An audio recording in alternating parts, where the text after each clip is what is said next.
Welcome to the Board of Supervisors meeting of Tuesday, April 5th. I'm calling it to order. Call, please. Supervisor Christie. Here. Supervisor Grijalva. Supervisor Hines. Here.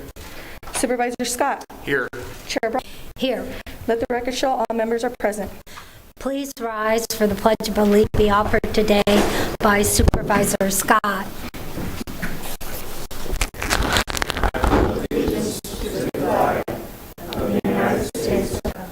And to the republic for which it stands, one nation, God, indivisible, with liberty and justice for all.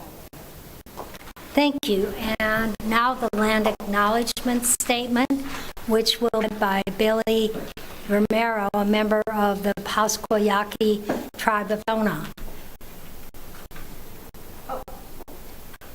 Johnson, I just have a little more information about Billy, if you would indulge me in reading it. He's an 8th grader at Dodge Magnet School. He is a member of the Pasquayaki tribe, an 8th grader. He is in band, in choir, played volleyball, attending Dodge. He is a member of the National Junior Honor Society for the past 2 years and will be an incoming at University High School in the fall. So if Billy can hear us and can read the acknowledgement, that would be great.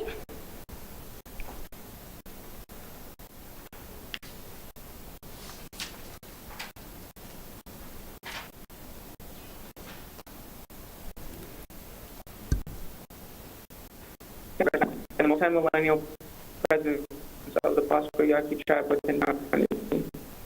Consistent with Pima County's commitment to diversity and inclusion, we are building equal partner relationships among the tribal nations. Thank you, Billy. Thank you for taking time out of your school day to Pima County Board of Supervisors meeting to read the land acknowledgement. All right. We've had a number of changes to the agenda, and at this point, I to read those. On the regular agenda, page item 5, unfinished business. It's a presentation by Leah Marquez Peterson, Chairwoman, Arizona Restoration Commission. This item is going to be heard at a time certain, 30 a.m. Page 5, item 21, procurement, unfinished contract. Staff is requesting that this item be read. Page 5, item 22, Superior Court, unfinished business. This item has been set for a time certain of 9:40 a.m. And then page 6, item 28, a hearing rezoning.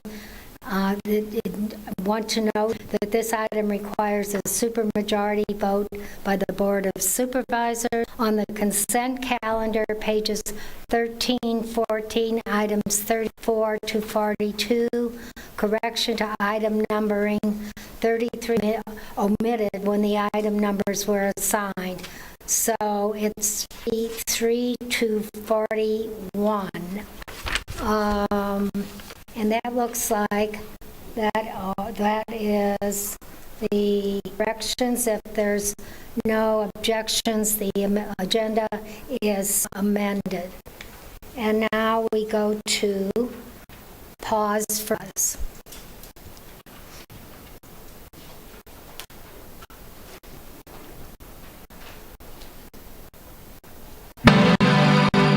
Hi everybody, my name is Monica Dangler. I'm the director here at Pima Animal Care Center. Today for Pause, I wanted to introduce you to Canelo. Canelo is obviously a gentle giant, as you can see. He came to us about a month ago. His owner could no longer care for him. He had some wounds and was a little skinny.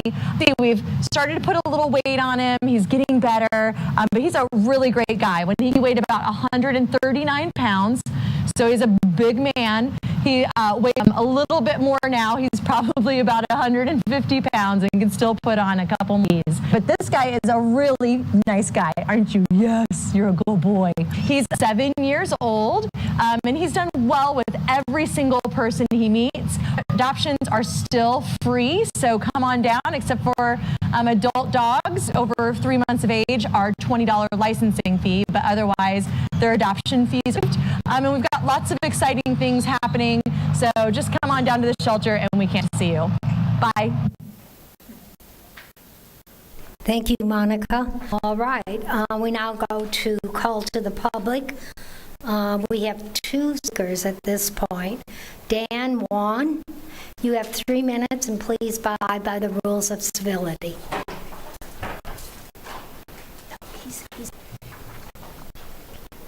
Good morning to everybody. It is good to see you like a full deck of cards. It's a full house. Thank you. So I have a prepared speech, but I got to put aside because there's 2 things I want to talk about. I have a new issue that I read in an article yesterday, so I want to talk to that really quick. First of all, I want to recognize Chuck Huckleberry and being sorry for what happened to him, and especially the accident on a bike. I ride a bike in Tucson, and that always saddens me. So with that, I want to address what the paper talked about, how he disclosed certain information to the board that really bothers me, actually for integrity. I'm all about integrity, being honest with you, and when things are hidden, that really concerns me, especially it represents the tip of the iceberg. I think there's a lot more underneath that because you were not informed. So what I would like to ask the board today to do is on the appointment of a lecturer, if I'm saying that name right, and an investigation can be done on what is going on with what happened. I think that's really important, and I know there's a lot of people in Pima County that feel the same. So also, the main reason I came to talk today is I want to propose something board, and I'm going to go back to March 15th.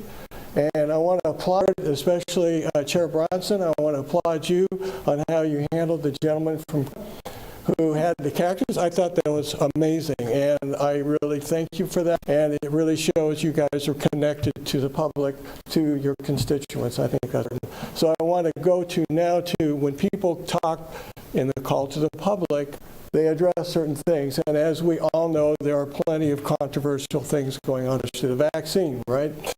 So my concern is they speak, board continues with their meeting, and you guys address things as if that person did not, and you continue business as if they didn't exist. And that kind of bothers me. They are us. They represent Pima County. So I would like to propose maybe two things for the board to do. One is at least talk to that individual is saying on whatever side of the board. Last meeting there were 2 arguments, and I thought they were compelling, but so compelling arguments on the other side. So I'm asking that the board at least talk about it so that the public can understand, at least make conform, as we all know what that is, conform decisions on what's going on. So one is maybe right after they speak, you talk, or number 2, maybe the board can form a town hall, I don't know what it is, to talk about especially the controversial that we see. And for the vaccine, I would say we have some experts that could talk to it. Supervisor Dr. Hines and Dr. Garcia, I don't know if now, but they are obviously some of the experts that exist in the county. They could also present their side so we can understand and have other individuals speak. We can together collectively make a informed decision, and I think that would really help to eliminate or at least your time has expired. the controversy. Okay, thank you so much. But just be aware, we cannot respond. We would be violating open meeting laws. Okay. Danielle Meerhoff. Danielle? Oh, okay.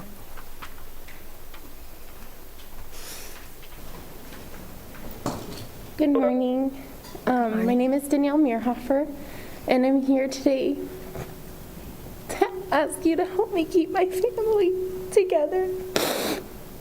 On April 1st, I had a code inspector show up at my door, and he had a complaint from somebody I'm dealing with harassment for the past 10 years.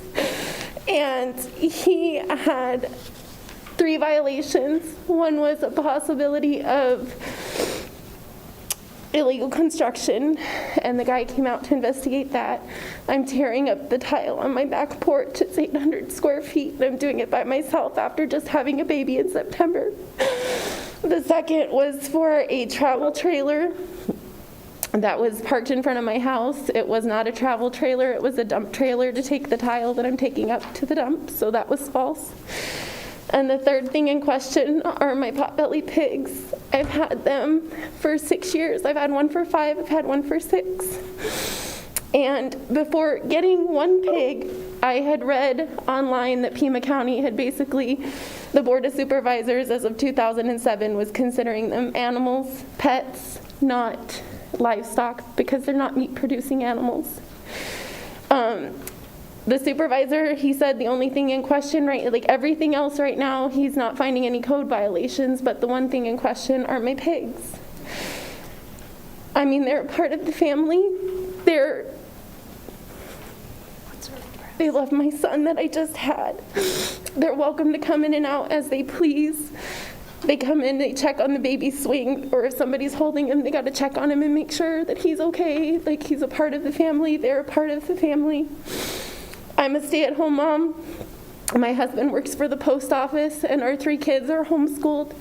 We clean up after them several times a day. We do our due diligence. When the vets come out, they are vaccinated. They are both neutered males. When the vets come out, they expect big, heavy, overweight pigs. My pigs are at a weight that they need to be. So I'm taking care of them on all levels. And it breaks my heart that they could be no longer with us.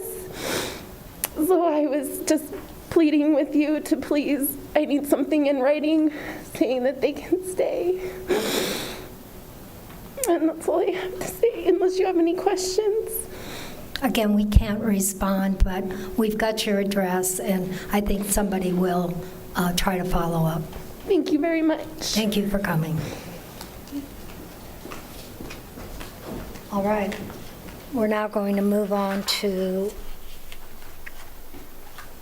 the regular agenda, and we'll go to the proclamations. And the first proclamation is Parkinson's Awareness Month. It's item 6. I'll move the item. Second. Motion and a second. Are there any objections? Hearing none, motion carries. I will do the presentation. Why don't you hand that to me when I get on that side?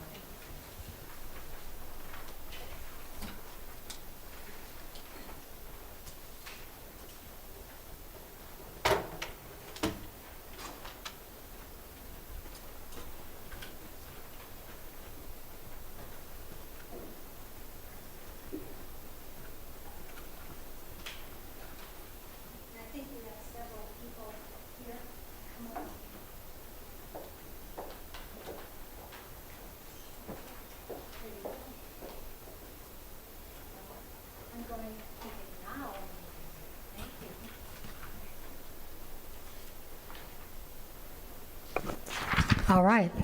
Whereas Parkinson's disease is a neurodegenerative disease that causes tremors, limb rigidity, slowness of movement, and balance and gait difficulties. And whereas Parkinson's disease affects over 3,000 members of our Pima County community, their family, and their friends. And whereas living well with Parkinson's disease begins with increased understanding and awareness of the disease, of its progression, and the importance of exercise, social support, medication, and other medical interventions. And whereas Parkinson's wellness recovery Recovery has developed a scientific, research-based approach to the movement, exercise, and therapy services. And whereas medical research demonstrates that targeted exercise and rehab can mitigate the symptoms of Parkinson's disease and offer hope for slowing the disease progression for the people in Pima County.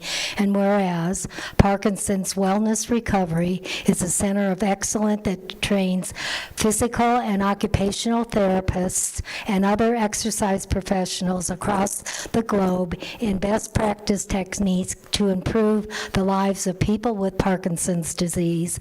Now, therefore, be it resolved that the Pima County Board of Supervisors hereby proclaims the month of April 2022 to be Parkinson Awareness Month in Pima County and encourages our citizens to learn more about Parkinson's disease and local organizations, including Parkinson Wellness Recovery, that support people with Parkinson's disease and their care partners in our community, passed and adopted this 5th day of April 2022. Would you like to say a few words? Introduce yourself and say a few words. You're doing great work. Thank you. Thank you and good morning. My name's Kimberly Puta. I'm the CEO of Parkinson Wellness Recovery. Thank you for having us here today and for recognizing this important public health issue in our community. Most of you could probably name some of the common symptoms of Parkinson's disease, as Supervisor Bronson just mentioned. But a couple things you might not know. More people are living with PD than with multiple sclerosis, ALS, and muscular dystrophy combined. Men are 1.5 more times likely to get Parkinson's disease. So far, research has identified both genetic risk factors and environmental risk factors. And everyone in this room has at least one risk factor connected with PD. We're all aging. Medication can do a lot to alleviate the symptoms of PD, but equally important is exercise. Studies have shown that exercise improves motor and non-motor symptoms. It is neuroprotective, and it can actually slow the deterioration or decline due from Parkinson's disease. So our organization was founded on that principal belief, and we've been providing these services for people in Pima County since 2010. We have a local and a virtual membership of about 250 clients. And since our founding, we've also trained over 7,500 professionals across the globe in our techniques. So this month, now that we have proclaimed it Parkinson Awareness Month, I invite you to learn more about PD and the benefits of exercise. Find ways to support our work. We'd love to welcome you to our facility. We're on the southwest corner of Oracle and Wetmore. Please stop by and see the good work that we're doing and the impact that we're having on this community. And in closing, I'd like to thank you for your support today and for recognizing April as Parkinson Awareness Month. I believe one of my favorite politicians, Mo Udall, had Parkinson's disease. Did he not? Mo Udall? I think he did. Yeah, and he was someone who said, may your words be sweet, you may have to eat them. And I think there certainly is. Thank you so much. Thank you. Oh, sure.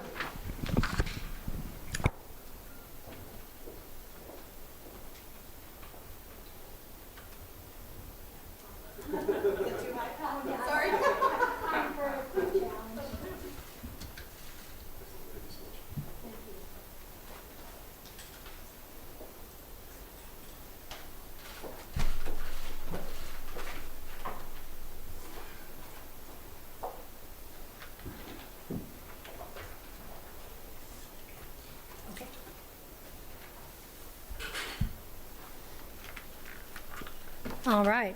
Our next proclamation is item 7, presentation of a proclamation to Cinnamon Woodbury, past president, and Amy Baum, president-elect, Southern Arizona Association for the Education of Young Children, proclaiming the week of April 2nd through 8th, 2022 to be the Week of the Young Child. I'll move the item. Second. Motion and a second. Any objections? Hearing none, motion carries. And I think Supervisor Grijalva, were you doing that presentation? Yes. Oh, you've got it. Okay. There you go. Thank you.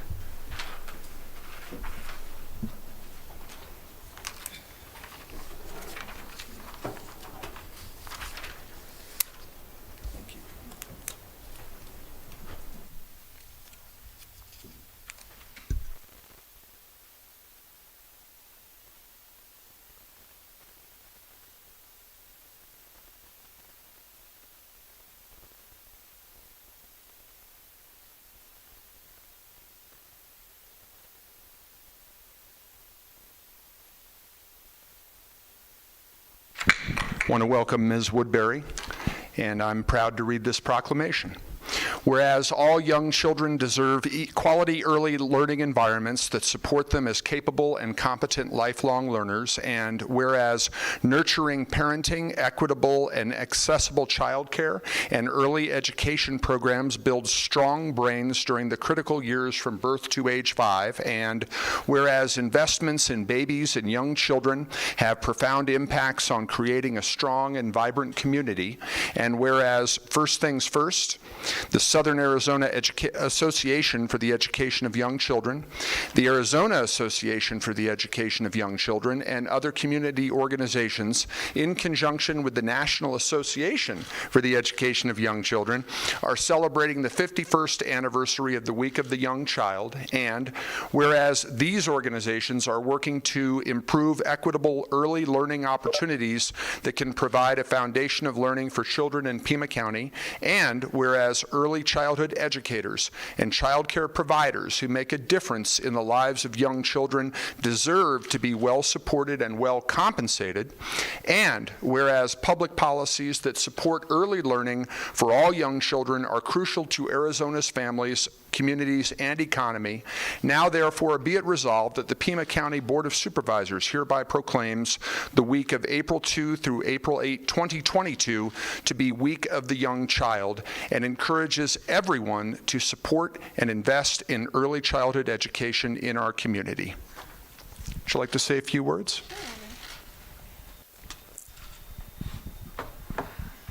Thank you. I want to thank the board for recognizing the Week of the Young Child. As you just mentioned, it's the 51st year of its inception. We work closely with the national organization to bring awareness to parents and policymakers such as yourselves that the importance of those first 8 years for children are so vital. The brain is developing 90% in those first 5 years. So in our child care systems, we work really closely with First Things First, provide high quality care throughout Pima County and the state of Arizona. And SASI works really closely with all of the NACI accredited sites in Pima County, as well as those in Cochise and Santa Cruz. And I just really appreciate all of your work today. And thank you so much for the acknowledgement.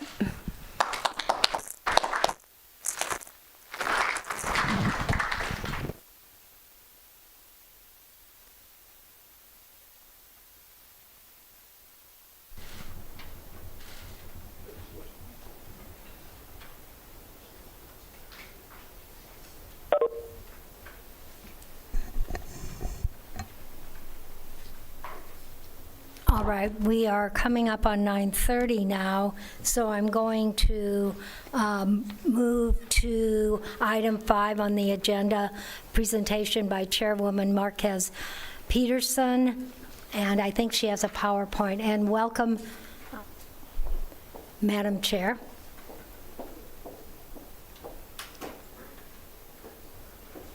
Morning to everybody. It's wonderful to see each of you. And thank you again to the chairwoman for the invitation to tell you a little bit more about our work at the Arizona Corporation Commission, perhaps how we can work a little more collaboratively or closely together on different issues before us. And I think, oh, you've got my PowerPoint up. Thank you very much. And I know many of you in my former work as president of the Tucson Hispanic Chamber, in which I served for almost 10 years, and have been serving on the Corporation Commission since May of 2019 when I was appointed by Governor Senator Ducey, and then later ran to get a 4-year term and a seat on the commission, which has been such a blessing and an honor. I was also elected chairwoman a little over a year ago, so it's been really interesting. We've had a lot of issues before us. So hopefully you can see the presentation on your computer screens. I'm not sure, or behind me, but I thought I'd just talk for a few minutes about Arizona's energy future and a lot of the issues before us at the commission. Next slide, please. Great. And if you aren't familiar with our Corporation Commission, we were actually created as part of our Constitution. So it's a different structure than an agency, perhaps, or other jurisdictions. Next slide.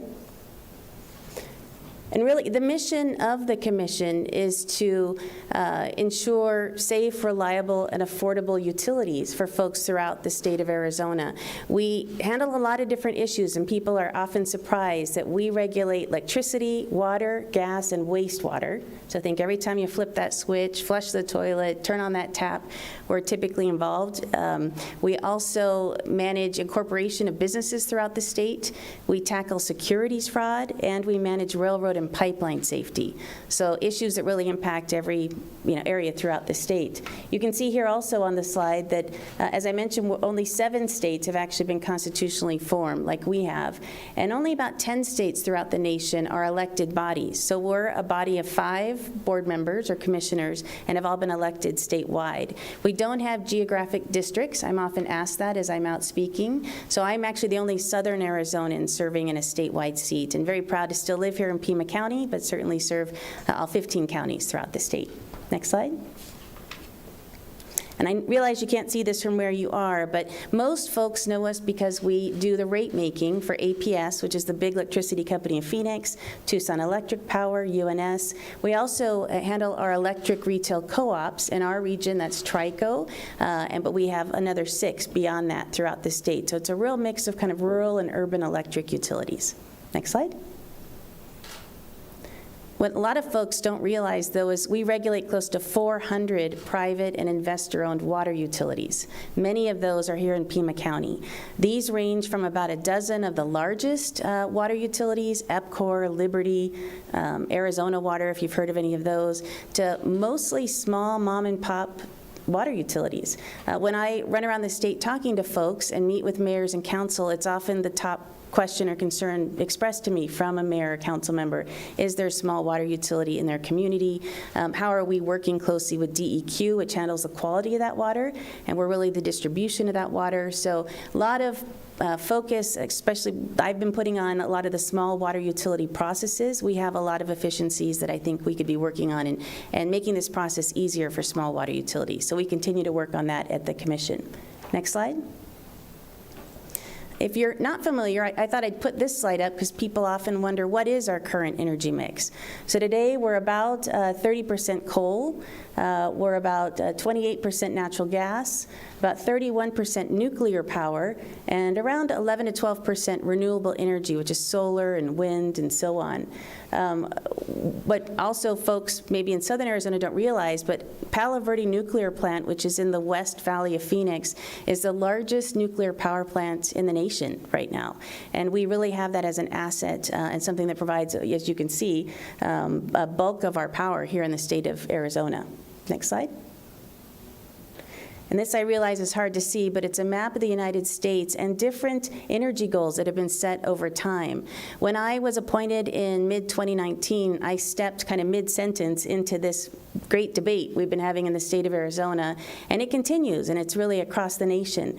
I will make sure that Clerk Manriquez shares the slides with you so you can read this closely, but every state has tackled that question of whether you mandate energy or you have a voluntary commitment by the utilities. Should it be renewable goal? Should it be a clean energy goal? Should it be a carbon-based goal?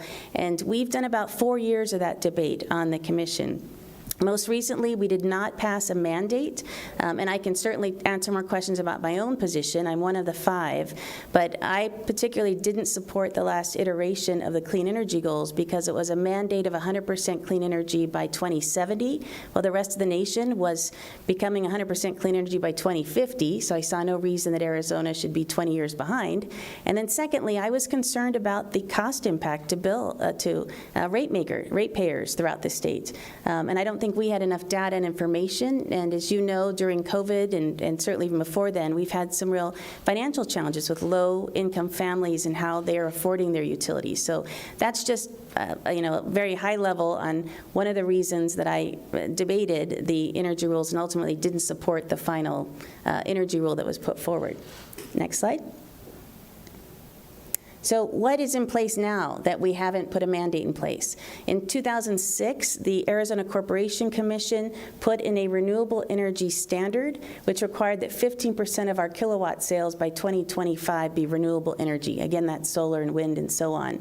In hindsight, because renewable energy was so expensive back in 2006 and 7, we've now come to see that that cost APS ratepayers over $1 billion since that time of that mandate. So that certainly was in my mind as we went forward with additional kind of mandate energy rules discussions. Next slide. I'll go ahead and click 3 times. I think I've got some different facts up here. So we spoke about the nuclear power plant. This is a picture of that there, and you can see again that we do have the largest nuclear power plant in the nation at this time. Next point. I also am often asked, what about the cost of energy? How does Arizona relate? Arizona averaged in 2020 12.53 cents per kilowatt hour. So it's 8% less than the average U.S., but I still think there's a way we can go. I've written letters and been pretty vocal that I think we should be closer to a 9-cent per kilowatt hour. Arizona, as you've seen, we've had so much economic development happening throughout the state. A lot of that is our ability to produce reliable energy and also our affordability, but I think we can do better. And then lastly, I'm also asked about solar energy. Where does Arizona stand? In 2018, we were number 2 in the nation in electricity generated from solar. There's no reason, from my perspective, we can't be king of the country when it comes to solar energy. And we just need to put those rules and those guardrails in place so that we can move that direction as solar energy and renewable energy continues to grow. Next slide. So right now where we stand is that our utilities, our largest in the state, have made voluntary clean energy commitments. So APS has said 100% clean energy by 2050, and they've shared this with their shareholders and their ratepayers. TEP has said 70% from renewable energy by 2035, and SRP, which is also in the Phoenix area, talks about reducing 90% of carbon by 2050. So again, these are voluntary. Next slide. So what this means is as we close down coal plants throughout the state, this is a picture of the Navajo Generating Station. When I was appointed, they had just shut it down in 2019. This has different impacts, right, on different folks. Next slide. This is the remaining Arizona plants and when they plan to retire in the state of Arizona. So we're absolutely shifting to that clean energy, which would not include coal as it stands today. So you can see each of the dates and the megawatts. And I put this up as I talk to rotaries and chambers and groups around the state to say it's very clear now what time, what date these plants are projected to close. Next slide. This also shows, and I know it's hard to see, but to the left is where we are today, and as we progress and close these plants all the way to 0, that's the right side of this. So just to show you in another graph exactly how this transition is occurring. Next slide. So 3 coal plants remain in Arizona, Cholla, Coronado, and Springerville. Some of the others that you saw on that prior list serve the state of Arizona. We procure coal from them, but they're not actually in the state. So this is, continuing our commitment to clean energy, clean air, carbon impact. But on the flip side, we've also are preparing for jobs loss, like we've seen in the Navajo Nation. Workforce development challenges for those communities as they transition from coal to some other industry, and economic impact to the region. It's very clear from APS and TEP, they will be exiting coal 2031 per APS and 2032 by TEP. So it's important now that as state leaders, as county leaders, we're talking to communities that are going to be impacted to realize what is the economic recovery plan of the future and what kind of jobs or what kind of industries will we have in our communities. Next slide. So we continue our commitment to 100% clean energy. Next slide. And what role does the commission play? So this is a pretty picture my staff put together, but on the left and right you can see it. I talk about the guardrails. That's really what we do on the commission. At the top of that stream, you see long-term planning. TEP has done a great job in their integrated resource planning process.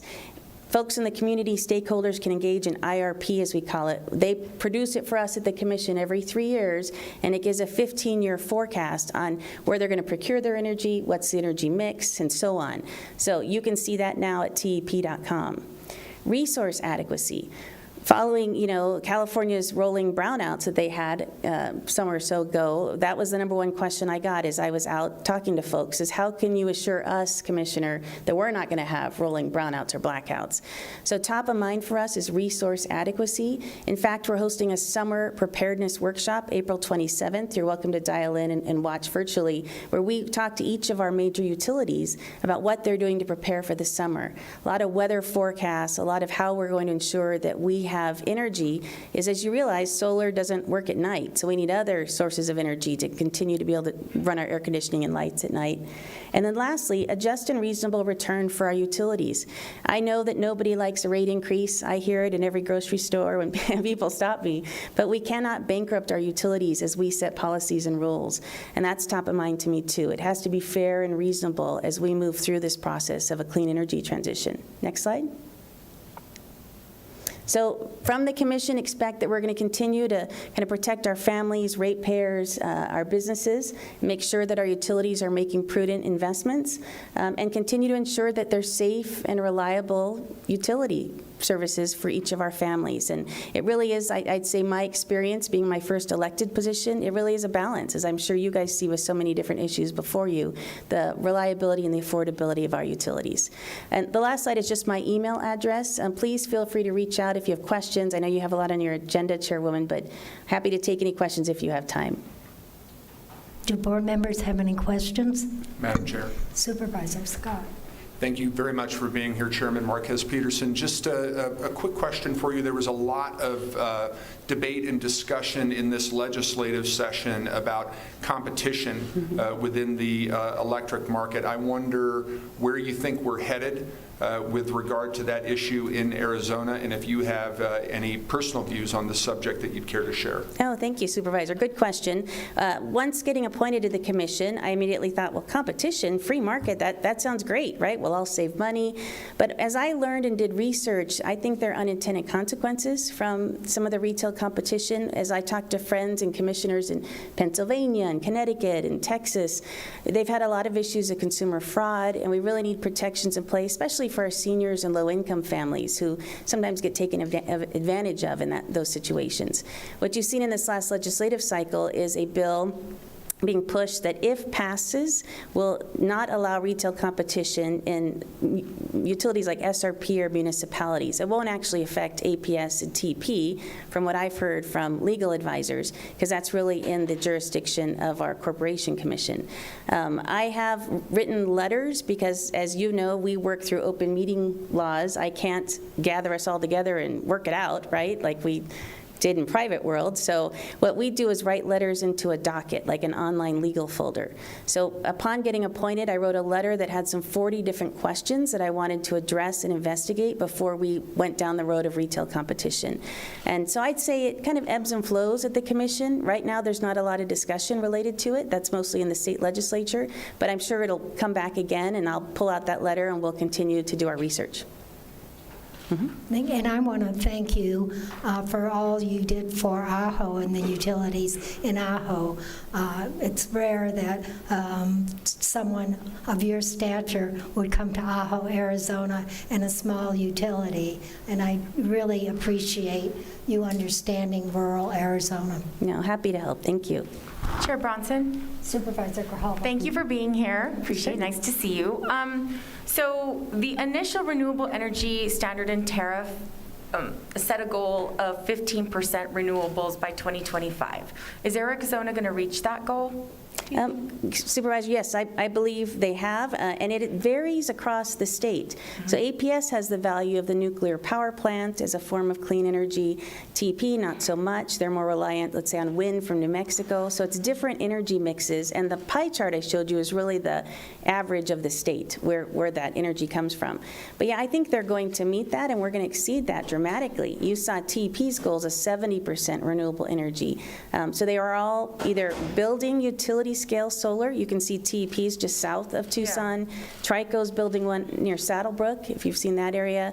They're either building it or they're procuring it, they're buying it. And all of those investments and their procurement contracts come before the commission. So we're doing all we can to support renewable energy and sustainable energy. Yeah, because I was disappointed to see the failure of the update of that standard and tariff, and so I was hoping that we would move that way, because I know we're both parents and want to make sure that our children are able to continue to love Arizona as much as we do. Absolutely. And when we don't, I just think now is the time to really innovate, work on technology. What other things can we do to make sure that, we reduce our carbon emissions?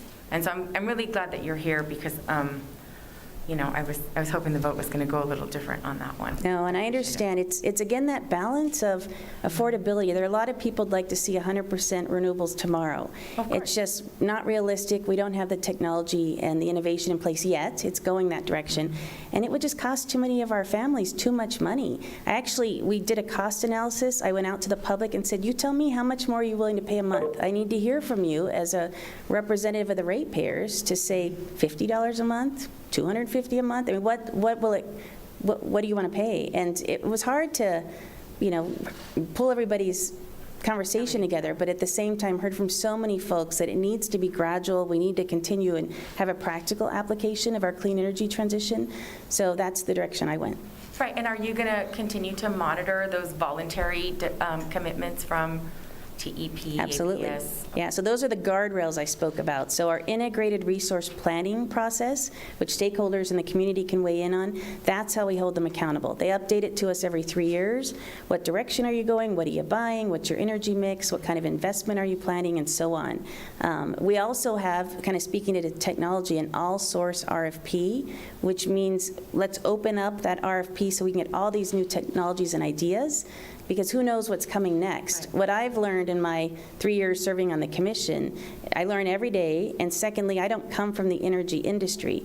I know most of you, I come from a small business background, so I'm learning about all these incredible technologies folks are working around the globe, and I'm hoping some of that can apply and help with battery storage, which I'm a big proponent of, different technologies like that will help with renewable energy. Okay, thank you. Thank you. And Chair Bronson. Supervisor Hines. Thank you and welcome. So it seems to me that the average, according to that pie chart, 11% renewable is across the whole state right now. It seems that the standards that the commission set in, I believe, 2006 probably were instrumental in making sure that we got to the point that we are now. So I guess I'm just curious, from your perspective, is there a plan to consider some other sorts of, will there be a reconsideration of this update? And if so, what would your proposal be? Yeah, good question. In 2006, solar energy was very expensive. So ultimately, that commission decided to subsidize solar energy to ensure that we could push Arizonans to engage and to put it on roofs and to support utility scale solar. And that's the direction they went then. Of course, in hindsight, we can look back and say, wow, you subsidized that at a price of $1.25 billion for APS customers, right? Fast forward to today, solar's like the least expensive energy source we have. Yeah. So we shouldn't need to subsidize, from my perspective, and I'm one of the 5, right? I think we can continue to put incentives in place, kind of the carrot versus the stick is more of my direction I'm going with a lot of the utilities, and encourage solar distribution for families as well as businesses, electric vehicle, which we actually handle the charging infrastructure for electric vehicles and the statewide roadmap. So we're doing a lot of that to support kind of renewable energy and the deployment of solar. I don't think a mandate is needed. All right, we now, time certain, we need now to move to let's see, where are we headed? Well, thank you very much. Thank you. Thank you. And keep us informed. Thank you for your email address, and truly appreciate. So glad to have somebody from Southern Arizona on the Corporation Commission. All right. Thank you. Good to see you. Yeah, now we move on to item 22. Chair Bronson? Yes. Can I understand that there are a couple other people that are, won't be able to be here until 10 a.m. I'm wondering if we can push that item? No, because I think several of the people here have to be at the U of A, which is why Okay. it was set for 9:45. Okay. And I think that some of those people may be here, but, Not everybody, but okay. All right, thank you. all right. So we move to item 22. This is initial court appearances. Staff is requesting a 10-year approval extension for the IGA between Superior Court, Justice Court, and City of Tucson Court to provide joint participation and pro rata cost sharing for initial appearances and/or misdemeanor arraignments. And we have several speakers, and it's Cherie Meeks from NAACP. Would you like to make a presentation or make some remarks? Thank you. Good morning. Good morning. My name is Cherie Meeks, and I serve as the president of the NAACP. NAACP has been around since 1909, and we have been actively present here in Tucson since 1919. As an organization, we strive to remove all barriers of racial discrimination. We recognize that there are systems and processes that perpetuate racial and ethnic disparities in our community. NAACP is concerned about bail reform. We appreciate the Board of Supervisors for voting to support NAACP's proposed bail reform legislation in the form of HCR 2022. Unfortunately, following the hearing in the House Judiciary Committee, that legislation will not move forward this legislative session. But we have an opportunity for a local contribution to the solution. NAACP objects to the renewal of the 10-year intergovernmental agreement. We are concerned that renewing this contract would impede significantly on much-needed bail reform. We recognize the opportunity for judges who make bail determination at initial appearances to contribute to bail reform in our community. We are aware that the judges handling initial appearances continue to impose bail amounts for individuals arrested on nonviolent crimes and amounts that they are simply unable to pay. This has a disproportionate impact on people of color. It has resulted in disparities and disproportionalities within the Pima County jail population. The percentage of African American people held in jail custody pretrial is far higher than the percentage of African Americans in the general population in Pima County. This is unacceptable. NAACP strongly urges the board to vote against renewing the 10-year contract. NAACP is mindful of the fact that complete non-renewal of the agreement at this time might cause an abrupt disruption to operations. Therefore, if the Board of Supervisors determines that it must renew the agreement to ensure continuity of operations, we respectfully request that the renewal be for only 1 year, not 10 years. During that year, we urge the Board of Supervisors to direct the courts and the Sheriff's Department to gather and report data reflecting the number of arrestees held in custody due to their inability to pay bail within 24 hours following their initial appearance, including the race and ethnicity of those arrestees, as well as the crimes for which they are arrested and whether they have any prior arrests or convictions for violent crimes. Additionally, we urge the board to direct that data be gathered and reported back, showing the number of arrestees charged with the crime of domestic violence or with any violent felony crime who are released pre-trial following their initial appearance and are later arrested for committing a new violent crime while on pre-trial release. If it matters, we should measure it. We urge you not to enter into a decade-long contract that contributes to the criminalization of poverty. Vote against the renewal of the 10-year intergovernmental agreement. Thank you. Thank you, and thank you for coming. Thank you very much. Ms. Kramer, a former Deputy County Attorney.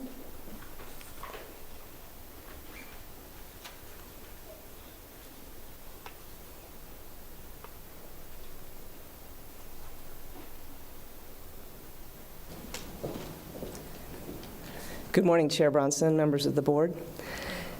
I have served as a member of your Pima County Safety and Justice Community Collaborative since it was first established in 2016. The mission and commitment of the Safety and Justice Challenge, as established by this board in accordance with the provisions of the MacArthur Foundation grant, is to safely reduce the jail population and to eliminate racial and ethnic disparities. One significant obstacle to achieving your mission in this regard has been the injustice of bail decisions made by the magistrates handling initial appearances. Some of them are my friends. Some of them are here today. This is not personal. This is a matter of principle. I'm here to urge you to take your once-in-a-decade opportunity to stop this injustice by declining to renew the intergovernmental agreement that has had Tucson City Court magistrates handling initial appearance bail hearings under delegated authority for Pima County courts. The Tucson City Court magistrates have not been providing equal justice for all. Frequently, they impose bail on people arrested for low-level misdemeanors like shoplifting or trespassing, or for the low-level felony of simple drug possession for personal use, in amounts these people are simply unable to pay because they are working poor or unemployed. Why? To intentionally keep these people in jail until their next hearing or their trial, even though these people do not pose any significant risk to public safety, and even though there are less intrusive and less expensive ways to get them to show up for trial, for example, electronic monitoring. We are using a 16th century solution to a 21st century problem of drug addiction and mental illness. We know that keeping these nonviolent, non-dangerous people in jail costs the county a lot of money and increases recidivism. But that is not the worst part. We also know that these people, when later convicted, will be sentenced to community supervision on probation, not to any jail time or prison time. Yet they're incarcerated in the jail for weeks or months before conviction when they're presumed innocent by the city magistrates. This criminalizes poverty, this is unconscionable, and this needs to stop. You have the chance right now to return responsibility for bail decisions in Pima County to Pima County Superior Court judges and justices of the peace who can be better held accountable by this board with their financial budgetary constraints and also by the voters. I urge you to do so by declining to renew the intergovernmental agreement. Thank you. Thank you, Ms. Kramer. Ms. David Bergman?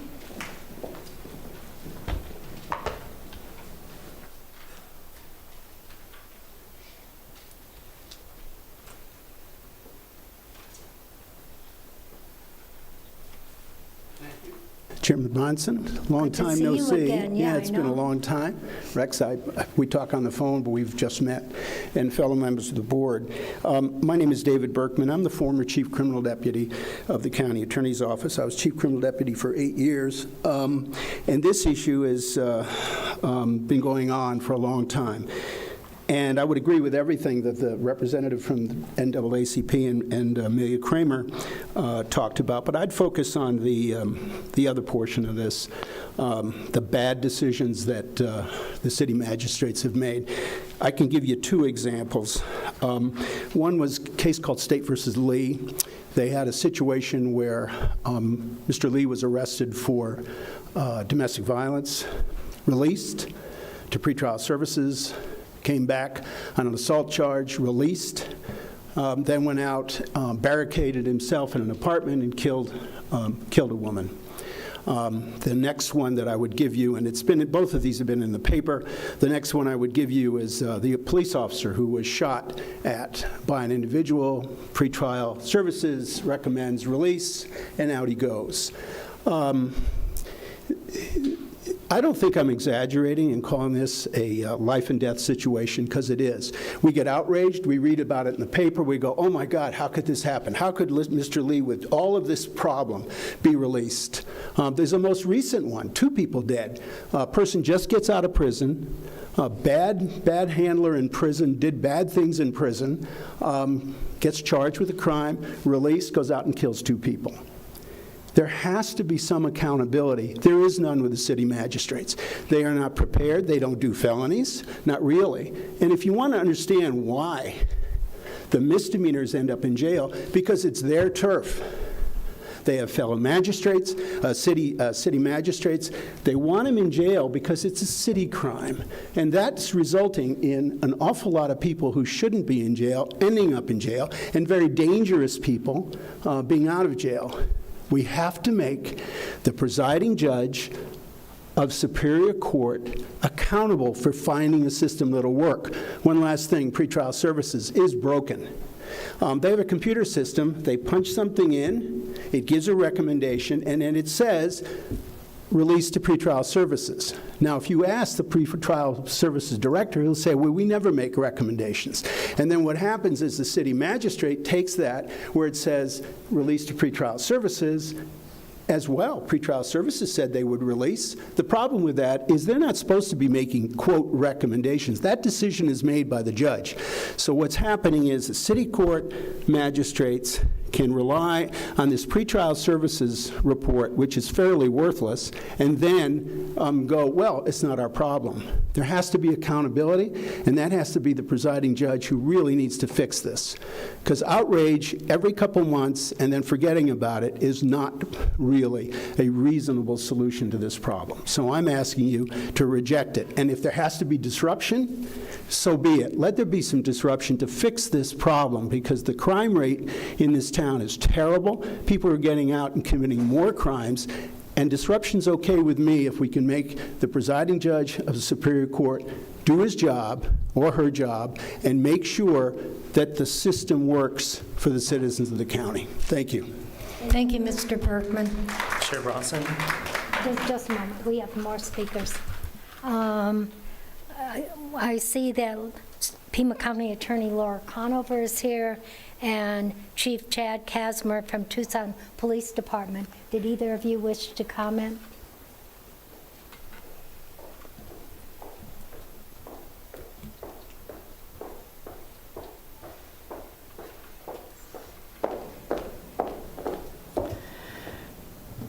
Madam Chair, members of the Board of Supervisors, thank you for having me here this morning on this important topic. I am your Pima County Attorney. I have the most recent data of the last 15 months, which is what's important here for us to discuss today. You've been given a lot of headaches just now, but as your Pima County Attorney, I'm always going to be here to give you solutions. I'm going to bring you solutions to the problems, and I'm going to vow to continue to work with the stakeholders, like our presiding judge who is here present today, to make sure we get good outcomes. So if we are worried about racial inequities, within the hour, I'm going to present you with the chart of the last 5 months so that you have the real data in your hands. Because data is better than anecdotes. We can agree. So if we're concerned that 37% of our population is Hispanic, but they can be as much as 43% in the Pima County Jail, we absolutely must be concerned. If we're concerned that the black population of Pima County is 3.5% and it can be as high as 16%, that's the data you want in your hands to realize that we have to overhaul the initial appearance system. If we want to talk about the taxpayer dollar, and we do, then the cash bail system, as it continues to fail us on both ends of the spectrum, it houses people on low cash bail who have no business being in the Pima County Jail. It's not a hospital. And it frees people on the other end to go back out and finish what they started. What I assure you what it does is it continues to give us the most wasteful and expensive system we could possibly be having. The more we think of the jail as a hospital and spend $126 a day instead of treatment at a third of the cost, then we're getting all the wrong results. So again, I bring you solutions. I've worked with my team. Civil Chief Sam Brown is here, of course, at your service. And we've made suggestions simply on how to change the contract before you to shorten it. I dare say 10 years is too long to predict what's good for the criminal justice system ever.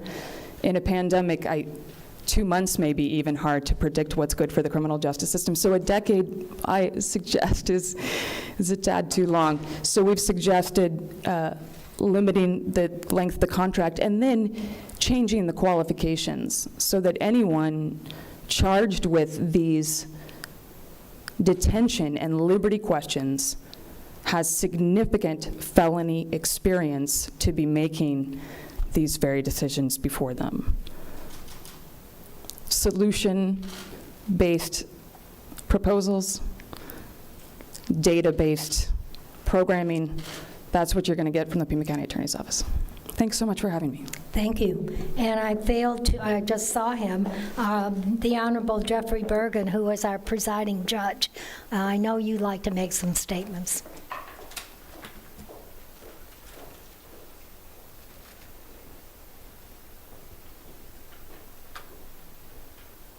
Good morning, Madam Chair, board members. I want to start with a couple of points because I think we may be taking our eyes off the ball. The IGA that's before you is not a bail reform document. Bail reform is a separate issue. It's a legislative issue primarily. What the IGA does is it allows us to timely, efficiently, and fairly see people in their initial appearance. So let me describe to you what it would be like without the IGA. The IGA, when someone makes an initial appearance, you need to have a judge, you need to have a clerk, you need to have an interpreter, and you need to have your courthouse. And you also need to have a live feed to the jail, which is a video feed. And if the IGA goes away and every court is responsible for those cases that are assigned to them for the initial appearances, you're going to have multiple courts trying to access those that are being held and competing for that very limited resource. We've got one live feed. And the alternative to the live feed is then we have transport. So we'd have to transport these individuals to the court, but again, to all these separate courthouses. The IGA allows us to centralize the issue before judges, and I highly disagree with that they're doing it wrong. They're doing it exceptionally well, and I'll tell you why in a moment. But this allows us to centralize it so that we can see the people on initial appearance, not one time per day, but twice per day, so we can be as quick and efficient as possible to make these decisions, so those that should be released are released, as those that shouldn't be released are not released, and that those are that should be held on bond are held on bond. But without this agreement, that will completely disrupt this process. All it will do is slow justice down. It will hold people for a longer time. Now let me turn to why do I say that the city court judges are doing an exceptionally good job? Because they are doing a good job. There are tragic stories, and these are important issues for us to discuss. Bond reform, it's an important issue for us to discuss. Do people get out on release or pay their bond and get out that we wish wouldn't? Yes, that happens. But keep in mind that on felonies alone, there are over, on average, 9,000 performed a year. And when you hear stories that are one or two that have a controversial or negative result, the overall picture is that these judges are well over 99% of the time doing it well and doing it right. You know, we have Judge Riojas here, who's the presiding judge of City Court, and he is one of 3 judges in our state that train everybody on how to do initial appearances, and he trains those judges. We are fortunate to have a judge of that quality sharing with the judges that are doing initial appearances how to do it right and how to do it well. And the idea that these judges don't have felony experience is just wrong. Several of them come from a criminal prosecution or defense background where they handle felonies. They know this process, and they've also been trained on this process. So the point of moving this to the Superior Court, I will tell you there will still be controversial decisions with different judges, because that's what the discretion is about. You have to look at every case individually and every case separately. But the key to this is that the IGA, the agreement between the courts to process the initial appearance matters, allows us to do it in a much better manner than if we were to stop this. And the last point I'll make, and then I'll welcome questions, I think, And that is that if you look at the report that Ms. Vesley put together, and it's an exceptional report summarizing everything, and I thank her for that, everyone who's currently actively involved in the court system supports the IGA. Would there be, could we talk about lessening the time? Certainly. And I will tell you just one other thing that I want you to know. We all know that Pima County and the court system are committed to being forward-thinking, being willing to change and make improvements when it's needed. And we've done that with the board's support. We are known nationwide for how we deal with decriminalizing mental health, for just one example. So I strongly encourage you to approve the IGA. And if we need to look at the timing of it, that, of course, is something that we're very open to talking about. With that, I'll welcome any questions. Any questions for the judge, and then we'll get the other judge up here. Chair Bronson? Supervisor. There was a suggestion that the Superior, thank you for being here. I Of course, appreciate thank you you. all being here. That there is a suggestion that Superior Court judges and justices of the peace actually rotate and serve in this capacity. Can you respond to that suggestion? And the initial appearances, and I'm not sure where that suggestion is, but the initial appearances, the first time after arrest, are handled entirely by the city court. There are resources that are provided by the variety of courts, but the judges themselves come from the city court. I hope that answers your question. Well, I guess the suggestion is that these judges may have expertise as far as dealing with more felony cases and others, and so to sort of change kind of the hours that our judges are available to make them more available in evenings and weekends, and so to sort of create the system where there's a rotation in the schedule to allow that to happen. I understand. We are open to evaluating any of these options. There hasn't been a pushback on which judges should be handling this. The way that we've worked to make it as efficient as possible and to schedule it as efficiently as possible is to work it through one court with the city court handling the matters. It's not a matter of trying to avoid responsibility. As a judge, we take seriously every decision we make. And we know that the importance of every decision we make. So this is not, that is just a red herring. That has nothing to do with this case. I hope I answered your question. One thing I do feel I need to point out, however, is that if you keep in mind the justices of the peace, they're not required to have a legal education to be elected. So to suggest that the justices of the peace have increased experience is inaccurate. The judges, I'll give you an example. I came from a civil background before I became a judge. I never handled a criminal case. Several of the city judges have vast more criminal experience than I would. And so just by changing the location isn't necessarily going to achieve the change in the way matters are processed, because we're committed to the existing law and our Constitution, and that's what we use and that's what we apply. I hope that answered your question. Thank you.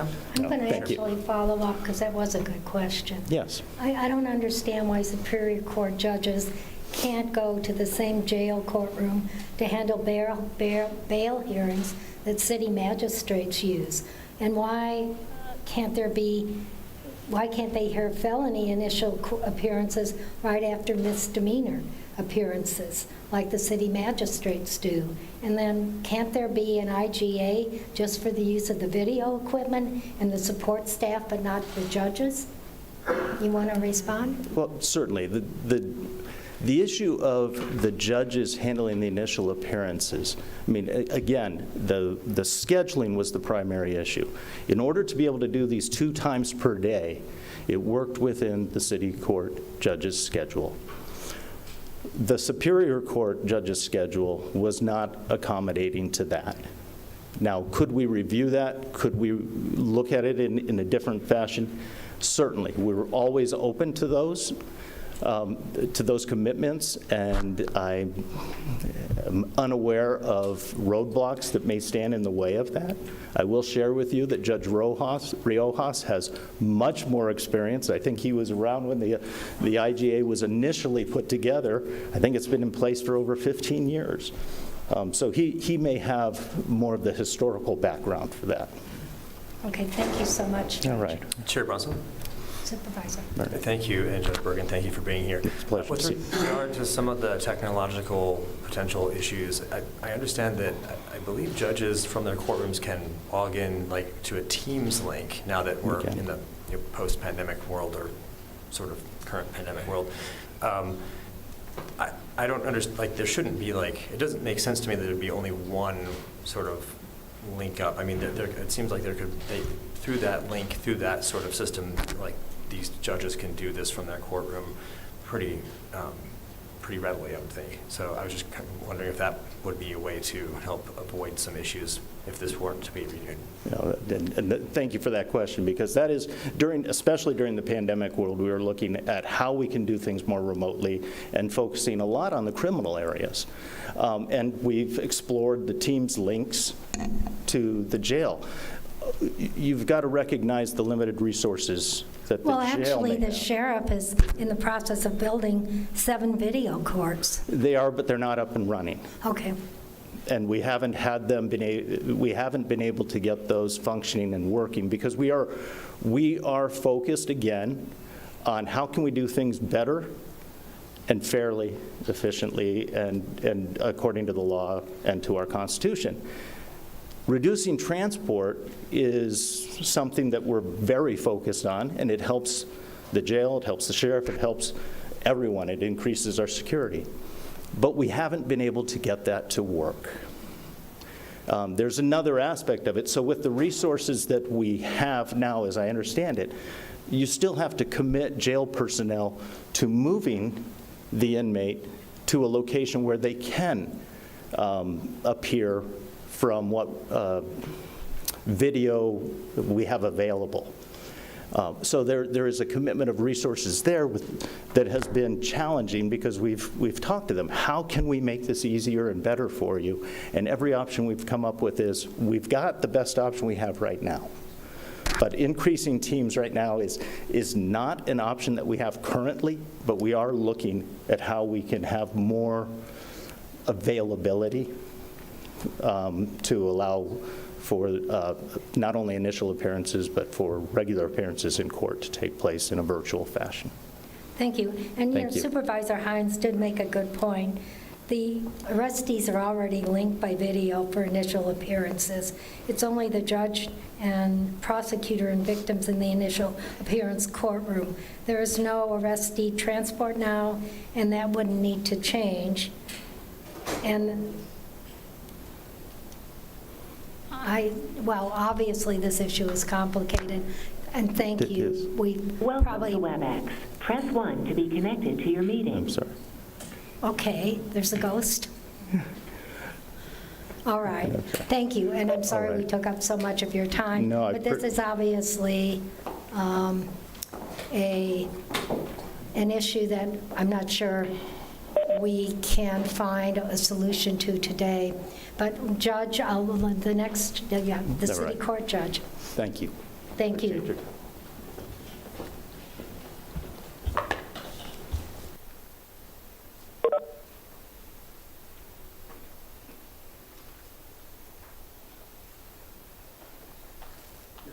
Members of the Board of Supervisors, first time I got a chance to address you. I'm used to talk to the mayor and council. So, first of all, I'm Judge Tony Riojas. I'm the presiding judge of Tucson City Court. I also happen to be the judge who sort of handles initial appearances. I'm the one that helps set it up, has training. I was part of the process when we created the 2-time IA sessions. When we went from the 1 a day to 2 a day, I happened, luckily or unfortunately, was part of that process. There are several questions coming up. First of all, about JPs and Superior Court judges. When we started the 2-a-day sessions, there were JPs who did this. There were even Superior Court judges who did it. They all dropped out over time, leaving only us. I mean, we had right now there are 11 city court judges who do this, 9 regular judges and 2 pro tems. Of them, most of them have substantial felony experience. I, for myself, handle a lot of federal cases. I even had argued cases in the 9th Circuit Court of Appeals. I handled a homicide case. Judge Julia Maldonado was a county attorney, a U.S. attorney. Jerry Hale was a public defender for a number of years. Lisa Surrio was a public defender. Susan Shetter, who's recently retired, was a public defender for over 20 years. So, and I've done these initial appearances. In my career, I've probably done 20,000 of these, literally, initial appearances. And like I said, I do train them. Now, several questions were raised in terms of remote. We do these IAs remotely. Yes, you could do different courtrooms. Your problem is timing. When the 9 o'clock counter, the jail breaks the calendar up into various segments. They'll break up misdemeanors, felonies. There are some felonies that have to be handled separately. There's some misdemeanors to be handled separately, typically because maybe the identity of the person or the type of offense they're charged with. And you can't, it's sort of a real complicated dance because it's, some sessions you might have 5 misdemeanors and 22 felonies. Next session you might have the exact opposite. So in terms of timing, you can't sit there and say, we will do this at every time because it's too uncertain. It's a moving target. It's difficult for a Superior Court judge who's got a calendar. Everyone has to wait while they do this if that's what you want to do. I mean, there's ways around it. Obviously there are. But that's part of the problem in terms of types of cases and how it happens. Another thing I'd like to point out is the issues about racial disparity. I have statistics, and I can show you statistics which show that the judges make decisions consistently no matter what race or ethnic background of defendants. They're at the same rate. For instance, 94% of African Americans are released, 94% of Anglos, 94% of Hispanics. That number is pretty consistent. There's variation, but it's within a very limited range. So there is no racial disparity among the judges. The issue is when they're coming in. We can only deal with what we're given. I can't sit there and decide, well, I can't release someone because of the racial background. I have to make a decision based on what's in front of me. And also what happens in initial appearance, maybe sort of a background, is when a judge gets initial appearance, we get information from several different sources. First of all, at least in terms of a felony, an internal complaint is sworn out, which is a basic synopsis of the events, the alleged crime. Then there's a pretrial services report. There's a recommendation from the county attorney's office. Then there's a public defender with the defendant, and they'll talk to us and they make their decision. These decisions aren't made out of the blue. There's a lot of input. And we're dealing with human behavior, and you can't guess. In fact, Mr. Berkman raised the issue about that homicide. When the person was seen earlier in January for their crime, the county attorney's office recommended his release. Awesome. It was on the pretrial services with the county attorney also. I have the document shows the county attorney. I'm sorry to interrupt. Let's not go back and forth and pick on each other. All right. Could we sort of stick to the issue at hand, and that's the renewal of the contract? Well, it should be renewed. And I guess one other economy issue, I guess, that's brought up is we also on holidays, weekends and holiday mornings, we also do juvenile detention hearings. That's another function that we handle. This is something we created with juvenile court, and we handle those, and that results in substantial savings of personnel and time for the county in terms of staffing and handling that. And it's something we do, but this is an efficient way to handle these cases. We're the only county in the state that does them consolidated. I know a lot of other counties would like to do it our way, but they don't. And I think the contract should be renewed. I agree with Judge Bergen. The term of the contract is not crucial. I mean, if you reduce it, it's nothing but that might be, and maybe that gives you time to relook at this issue down the line. But for now, there is no real good alternative. Okay, when I spoke with Sheriff Nanos yesterday, he indicated that the video courts are going to be completed by the end of May. So that's, in the next 60 days, we're going to have the video courts. That's just it's just a piece of information that might be relevant as we make this decision. Well, let me add something. We have, when someone's held, there's a review session set within 10 days. Some courts do it faster. We used to have 7 video review sessions a week. Because of sheriff staffing, they cut us back down to 5. We lost 2 sessions, and now they're talking about adding 7. And I don't, it's going to become, I think it's going to become a resource issue more than anything else. Are there the resources to staff all these courtrooms? Because, like Judge Bergen said, they have to transport the defendants to these courtrooms, and that in itself is a big project. I mean, during the time of pandemic, when certain circumstances, we've actually did it by phone, where the sheriffs would take a phone to someone inmate in their cell. That's not a good, on a temporary measure, on an emergency basis, that's okay, but as an ongoing practice, I don't think that's a good thing. Well, this is certainly a complicated issue, and it's a policy decision, and I appreciate you being here today and telling your side of the story. That's the way we make, if we don't have information, it's hard to make decisions. So thank you so much, Judge. Chair Bronson, I have a quick question for okay. Judge Rojas, if I could. Sure. Can you, one of the issues that's come up is the experience, the felony experience of the judges that are hearing these initial court appearances. Can you speak to that? Well, for instance, Judge Maldonado, like I said, she was county attorney, I believe, for 4 or 5 years, and a U.S. attorney in the other several years. Judge Hale, I believe, was in the public defender's office maybe 10 years. Judge Serial was our newest judge, I think, was the same thing, was a public defender for 10 years. Judge Shatter, like I said, who recently had 20 years experience as a public defender. Our 2 pro tems who handled these, Judge Panucco and Judge Diebold. Judge Diebold came from back east where she handled felony domestic violence cases for 10, 15 years. Judge Panucco has felony trial experience in Michigan and currently does a lot of felony appeals for the state. So there is experience. The judges who don't have felony experience have probably been doing initial appearances longer than anyone else, as long as anyone else in there. So they've made up in terms of experience and real-world experience with initial appearances. Like I said, I've probably done 20,000. Maybe Judge Cranshaw's probably done 10 to 15. Judge Klotz, same thing. Okay, thank you. Chair Bronson? Supervisor. I would like to make a substitute motion. There isn't a motion. Oh, sorry, my bad. No, we're just having a discussion before the motion. And I just something you said caught my attention. Transport for initial appearances won't impact staffing. The inmates are already sitting in the pit and just outside the door of the video courtroom. So I think what you were speaking about is a delay for court appearances that requires staff to get inmates from the belly of the jail. And the sheriff has assured me that he can handle the staffing issues. And I guess the other issue is what's your view on electronic monitoring? Electronic monitoring is a good idea if you have someone to watch the people. If you don't have someone monitoring the situation, an ankle bracelet amounts to a piece of jewelry.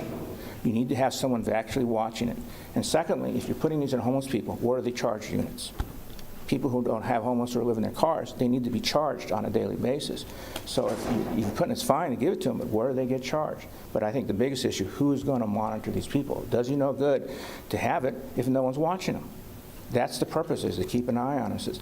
Like, for instance, you might give an ankle monitor, say, stay away from a certain location, a certain person, and the person goes, the ankle monitor will notify who's watching, and then who are they going to notify to deal with the situation. It becomes a resource issue. It's a wonderful solution in search of resources. A lot of this stuff comes down to resources. Yes, it does. And with that, thank you so much. Thank you. Madam Chair. Supervisor Scott, and we have Chief Casimir. I think he wants to say something quickly. I didn't have a question for the judge, but appreciate you being here. We didn't have an opportunity to ask the county attorney a question, and she mentioned that she was going to have some proposal to present to us, and I wondered if we could ask the county attorney if just maybe sketch the broad outlines of that proposal that she was planning to share with us. Thank you. Okay, well, do you want, why don't we get Chief Casimir first, and then That's fine. Okay.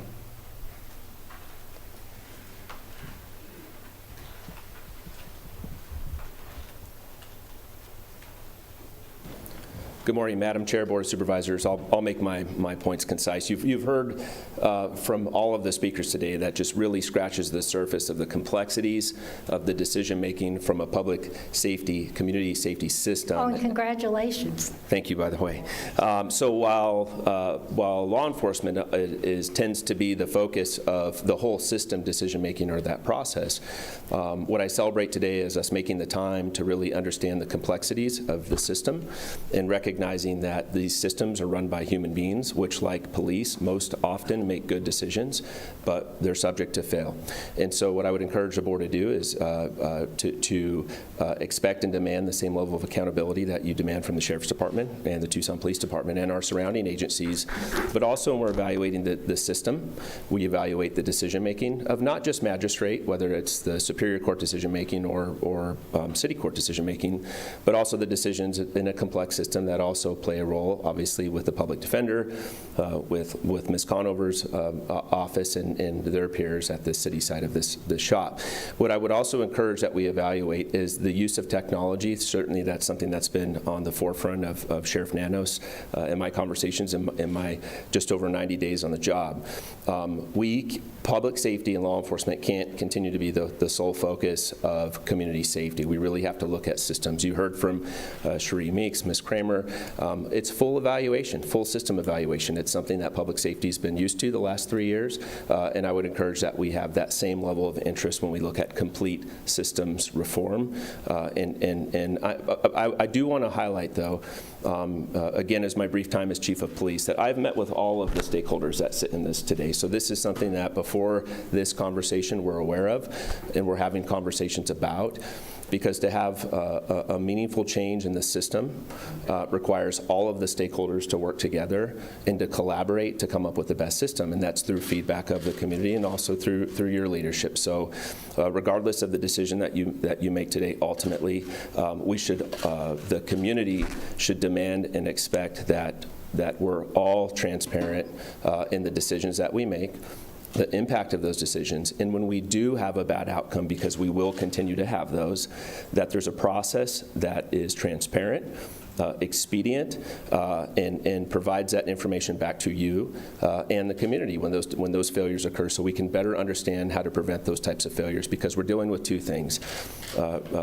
safety and human life out in our community, but we're also talking about who are the right people that should be in jail and incarcerated. So it's a complicated conversation that we can't cover just in a 1-hour conversation, but I applaud your interest in this conversation, and know that as a representative of the City of Tucson and as the Chief of the Tucson Police Department, all of my stakeholders have my commitment that we'll continue to be a good partner in evolving this system to where it meets everybody's needs. And speaking of transparency, I want to congratulate both you and Sheriff Nanos on what you're doing with officer-involved shootings. Great step forward. Thank you. Thank you. On behalf of the entire team, thank you very much. Any questions from the board? Yeah, I'm just wondering, the city, what I'm seeing, or what we get complaints about, are that the city magistrates, when TPD officers arrest somebody, TPD magistrates may drop the city charges, but then get them on county charges. So they avoid, I don't know if that's accurate. It's a concern of mine if that is actually occurring. Madam Chair, I think what you're referring to is often underlying misdemeanor charges might be dropped and the primary felony charges are prosecuted. Okay, got it. Thanks. Any questions for the chief? Thank you. Thank you for having me. Thank you so much. Thank you. All right, that's all the speakers I have on this issue. Could we ask that question of Ms. Conover? Oh, I'm sorry, I forgot. Thank you. Laura, or County Attorney Conover. I don't know if that's something you can do today, or if it will be forthcoming in the next couple days. Thank you so much. Yes, Madam Chair and Supervisor Scott, I can answer that question. Again, I want to bring you as much data as I possibly can. So when the question is asked about the experience of the very large group of magistrates that are hearing these initial appearances, I can tell you that last July I presented a memo to the presiding judge to show that half half of the magistrates did not appear to have any felony experience. And of course, these are the felony decisions. These are homicide decisions. These are sex assault decisions of the highest order. And so to that end, Supervisor Scott, in our recommendation, we have said, let's make sure there are qualifications in the new IGA. Let's make sure that every magistrate or every judge, if we return it to the Superior Court, has deep felony experience to be making these decisions. And then the other recommendation, of course, as I've mentioned before, is that I think the data is clear that any 10-year extension would not be best practice under any way, shape, or form. And so we have proposed a year, and that is in writing, and we can have that to the board members today as well. Okay. Madam Chair. Supervisor. Thank you. Ms. Conover, in Ms. Vesely's report that we got yesterday, you said that you would want us to work in favor of measures that work to safeguard against disparate outcomes. And you, as you already stated, advised a shorter agreement term for the IGA. In that same report, we have some recommendations from Ms. Kramer eliminating the use of misdemeanor judges during felony initial appearance hearings, alternatively approve the IGA extension for only 1 year and collect robust data during this period, dramatically expand the use of community supervision technology, and implement an ongoing monitoring and analysis process to ensure ongoing evaluation of the IA process. But the other issue that's been coming up throughout this discussion that we've been having leading up to this meeting is some genuine concerns about pretrial services. Yeah. And yes, the magistrates don't have to use the recommendation from pretrial services, but according to Ms. Vesely's report, they do from 80 to 90% of the time. So I would hope that any plan that you were to present to the board would include some kind of partnering with Judge Bergen and his team to address any of the issues that have been raised by Ms. Kramer, Mr. Berkman, and others who've contacted the board about the concerns with pretrial services. So if you could, I know I just talked about a lot of different issues, but if you could address those. Madam Chair, Supervisor Scott, no, you have in fact put forward a list of best practices that we should be engaging in the initial appearance process. And indeed, time and again, and I can provide you with absolute real-time data, our recommendations from my office are not being followed. It is 80 to 90% of the time, as you're saying, it's the request by pretrial services that's being followed. One of the reasons why we would like to see a return to Superior Court judges, or at the very least a return to deeply experienced felony level judges, is that we can also do best practice training as to exactly what you're talking about. Right now, we have a massive group that is conducting these initial appearances. It may be 20, 25 different individuals. I've talked about how half of whom, at least as of last July, do not have misdemeanor experience, and there's quite a high number of them who are retired. If we move, this is a retirement thing. So if we move back to core best practices, and we have felony level judges handling the small number, what I'm hoping we won't see anymore is just the wild swing of if you are arrested on a Monday night, you're going to get one outcome, and if you're arrested on a Tuesday night, it's a wildly different analysis that occurs. And I know this as the sitting county attorney because I have spent many a night and morning observing the disparities. Supervisor Scott, have I properly answered the question? You have, and you raised several. and given the fact that you're presenting your proposal to us within the day, what I would like to move is that we table this item until April 19th, because it may be that we need to that you're going to be proposing revisions to the IGA? Even better, but I defer to the board. No, I was just going to suggest we do as several have suggested, we extend for 1 year, and then there's so much complexity here that I don't know that in 2 weeks we can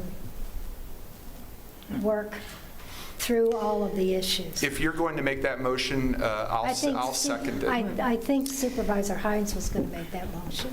Well, can I interject, Chair Bronson? The one thing I would say is there are some pieces here that are best practice that I think should be incorporated this year. Also, when did the IGA expire? When does it? I believe it expired. It expired some time ago. Right. So I mean, Mr. Brown? I guess my argument is the urgency as far as, you know, we're on this time crunch because the IGA has expired. I believe it's already expired. So we're just sort of working on a month-to-month kind of arrangement. And we should, and I should say, Madam Chair, Supervisor Grijalva, I should say as well that this is 10, 15 years in the making. I think the county spent quite a lot of resources during the Safety and Justice Commission, you know, making these recommendations for the last decade. I think you just have to have the will to make it happen. So 2 weeks is not unreasonable. Yeah. Chair Bronson. Okay. And Ms. Conover, is there anything special about 1 year? I mean, given what we're hearing from the sheriff, that this technology, the 7 video courtrooms will be available, like I think starting the top of June, end of May. Would 6 months be enough time for us to collect the data necessary? That would be my preference, and only extend the contract for 6 months. I had compromised with some stakeholders on a year, but that's the board's decision. Thank you. Chair Bronson, yeah, I would rather just postpone this item until the 19th, where we have a document that incorporates some of these suggestions in writing so we can read them, as opposed to trying to wordsmith here on the dais. Yeah, and I don't think we're going to be able to solve all of it, but I think there's 1 or 2 things that we can incorporate in the new contract, and then work on the other issues. And speaking of that, if there is any way, Cherie Meeks made a number of suggestions orally, and I would love if somebody could, or I guess I can follow up with her and see if we can get some of those in writing before our next meeting on April 19th. Chair Bronson, I work with Dr. Meeks on this issue regularly. So, yep, okay. Will do. Madam Chair? Supervisor? I'd like to hear from Judge Bergen and Magistrate Rojas. Is there a problem by postponing this issue to another meeting? And also, is there any kind of issues of not working with an IGA in place? And is 1 year going to be problematic as far as certainty with your divisions that need to have that consistent knowledge that they are working under an in-place IGA for 10 years. So my question is, how does what we've heard on the board's level of discussion here, how does that impact your ability to function in your chambers and in your discernments?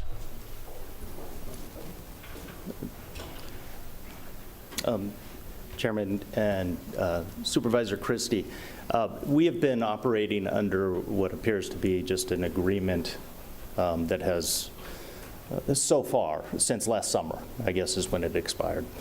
So I can see that we can continue to move forward. I'll tell you my concerns is that we do need a process in place. I'm unaware of what Ms. Conover's going to put forward, and so I cannot commit that the court would agree to it. I think it's going to have to go to all the signatories again to see whatever's proposed, if it is a workable solution. So I am a little concerned about that. But I am comfortable with whatever extension we can put forward. As I said in my initial remarks, we are an open-minded, forward-thinking court, and we are always looking for ways to do things better. Judge Riojas may have more. more specific. Okay. Madam Chair, just a follow-up question. Yes, sir. You are comfortable with any continuation as the status quo, or are you more comfortable with having something finite in place? Finite is always best. I mean, because when we have definitions of what we are operating under, then the expectations are understood. So I prefer that we would have an extension of what exists. However, the timing of what that extension is, we're very open-minded to that. But I do think it is best to have a defined agreement between all parties as soon as possible. Madam Chair, Judge, don't you referred to the county attorneys having, bringing forth a plan or some suggestions at the next meeting.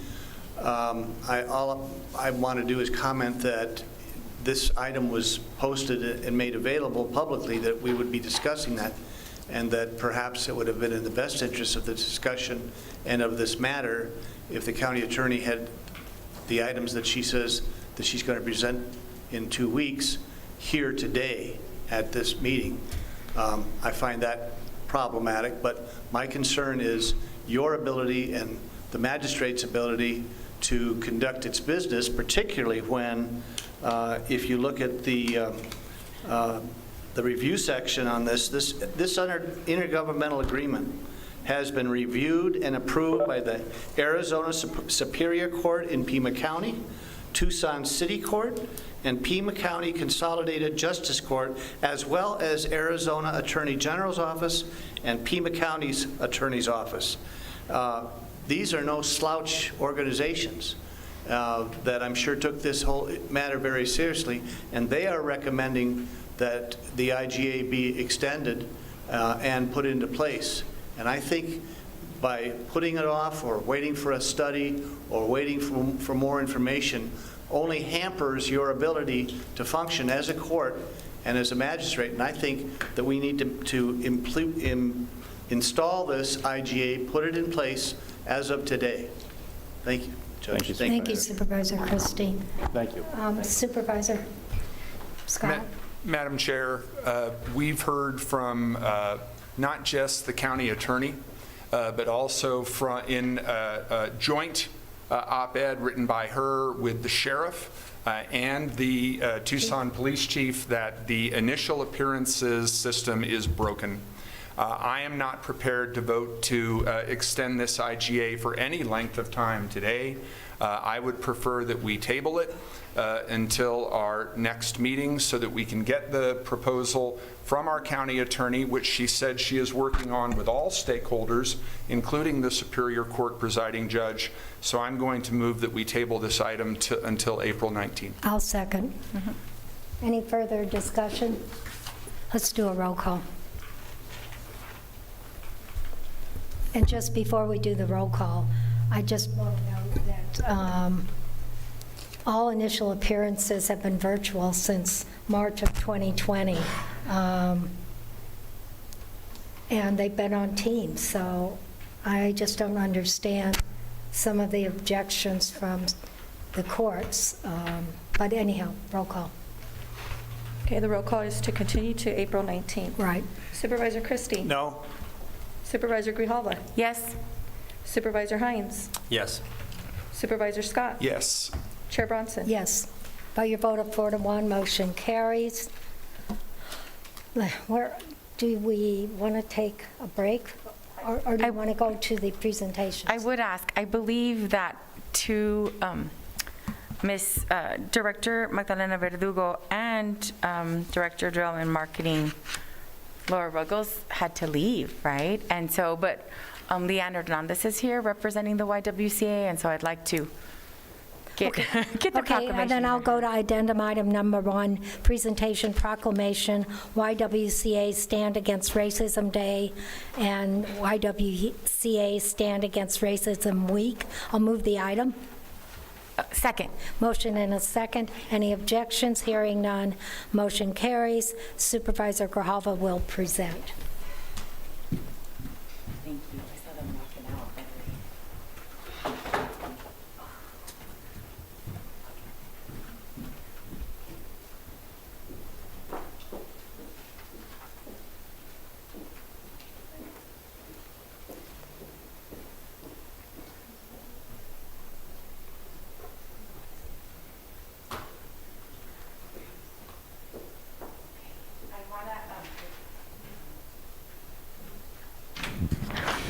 Thank you for your patience. I want to acknowledge the YWCA and read this proclamation and thank Leandro Hernandez of the YWCA Programming Director for being here. Whereas all residents, regardless of race, creed, or ethnicity, deserve to be treated with dignity, respect, compassion, and justice. And whereas Pima County residents value initiatives that will end race-based disparities and make the world a more equitable, inclusive, and dignified place for all to live. And whereas the elimination of racism can be achieved only with the participation of all residents in dialogue, reflection, and action. Whereas the Pima County Board of Supervisors supports the YWCA in its praiseworthy mission to eliminate racism, empower women, stand for social justice, help families, and strengthen communities. And whereas the Pima County Board of Supervisors proudly supports the YWCA of Southern Arizona in celebration of Stand Against Racism, a signature campaign of the YWCA USA to build community among those who work for racial justice and to raise awareness about the negative impacts of institutional and structural racism in our communities. Now therefore be it resolved that the Pima County Board of Supervisors hereby proclaims Thursday, April 28th to be YWCA Stand Against Racism Day, and be it further resolved that the board hereby proclaims April 28th through May 1st to be YWCA Stand Against Racism Weekend, passed and adopted this 5th day of April 2022. Did you want to say a few words? Sure. Okay, great. Well, I just want to say thank you so much for acknowledging this day and for the work that we do. This year has been really unique in that we are working jointly with our partner and sister organization in Phoenix for a 21-day racial justice challenge. And so I invite you all and all of our neighbors to participate in that challenge as well. And that information can be found on our Facebook page. Excuse me, the 21-day challenge. Thank you so much, and here. Thank you. Let's take a picture.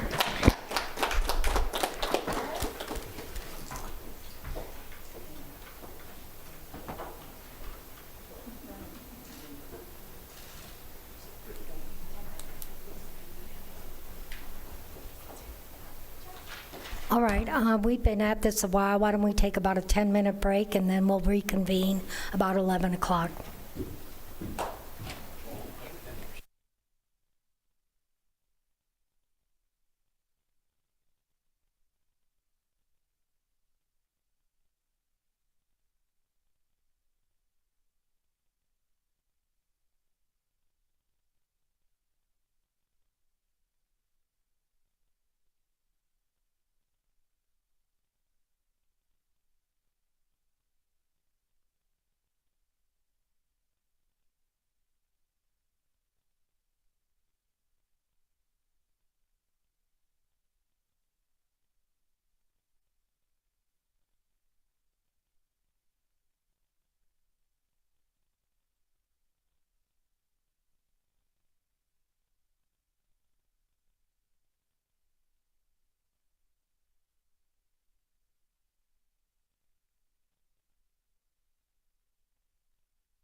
presentation, Youth Week in Pima County.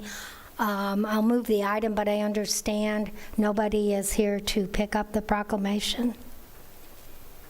Correct. Okay, I'll move the item. I'll second. Motion and a second. Discussion, objections, hearing none, motion carries. Supervisor Grijalva, did you want to read the proclamation? I can, sure. I had it here somewhere. Actually, what did I do with that? I'll read it from here. Melissa was gracious enough to print it for me, and now it's gone. I'll find it. Okay.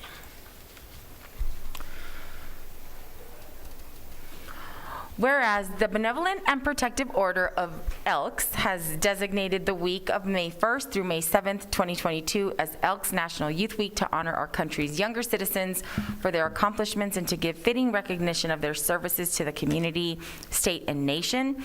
And whereas Catalina Mountain Elks Lodge number 2815 will sponsor an observance during that week in tribute of the youthful citizens of this community, and whereas no event could be more deserving of our support and participation than one such as this, dedicated to these young people who represent the nation's greatest resource and who, in years ahead, will assume the responsibility for the advancement of our free society.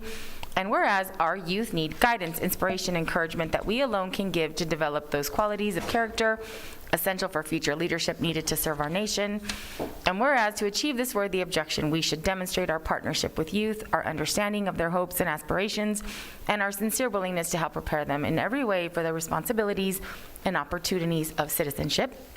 Now, therefore, be it resolved that the Pima County Board of Supervisors hereby proclaims the week of May 1st through May 7th to be Youth Week in Pima County and urges all departments of government, all civic and fraternal, patriotic groups, and citizens generally to participate wholeheartedly in this observance.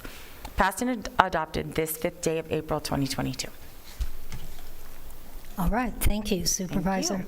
We now move on to item 9, executive session. Madam Chair? Supervisor. Point of clarification, if I could. There are 2 executive session. We're just going to do I this. understand, Okay. but what I'm asking is, are they going to be separate Yes. executive sessions? And they will not blend any kind of discussion from one to the other, correct? No, correct. Thank you, Madam Chair. All right, I'm going to entertain a motion to move into exec pursuant to ARS 38431.03A3 for legal advice regarding discussion on legal issues related to the redistricting process. So moved. Second. Motion and a second. If there are no objections, we'll convene in exec and reconvene in regular session at the sound of the gavel.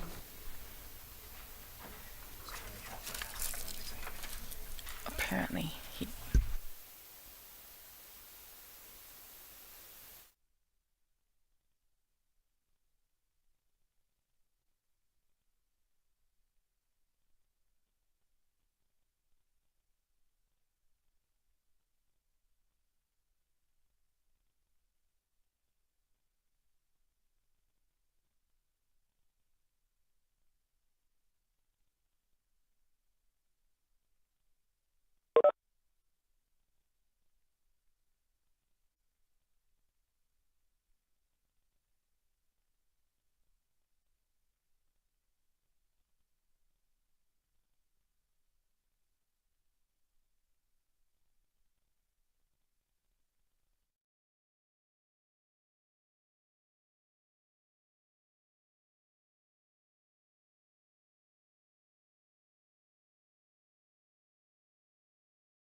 We are back in regular session.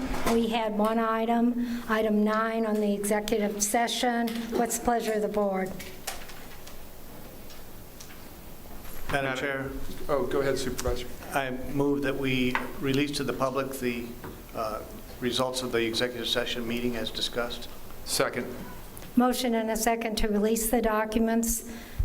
Any objections? Hearing none, motion carries. Moving on to Board of Supervisors sitting as other boards, Flood Control District Board. There are 3 items, 10, 11, and 12, 3 riparian mitigation items. I'll move those items if nobody wishes to divide the question. I'll second. Motion and a second. Any objections? Hearing none, motion carries. Again, now we're sitting as the Library District Board, and there are 3 items, 13, 14, and 15. Madam Chair, Supervisor. I'd like to pull item 13 for discussion as well as 15. Okay, then we'll take one each. So we're basically doing each one. All right. Not 14. Yeah, no, but then, you know, again, that's only one item, so we're doing them one at a time, clearly.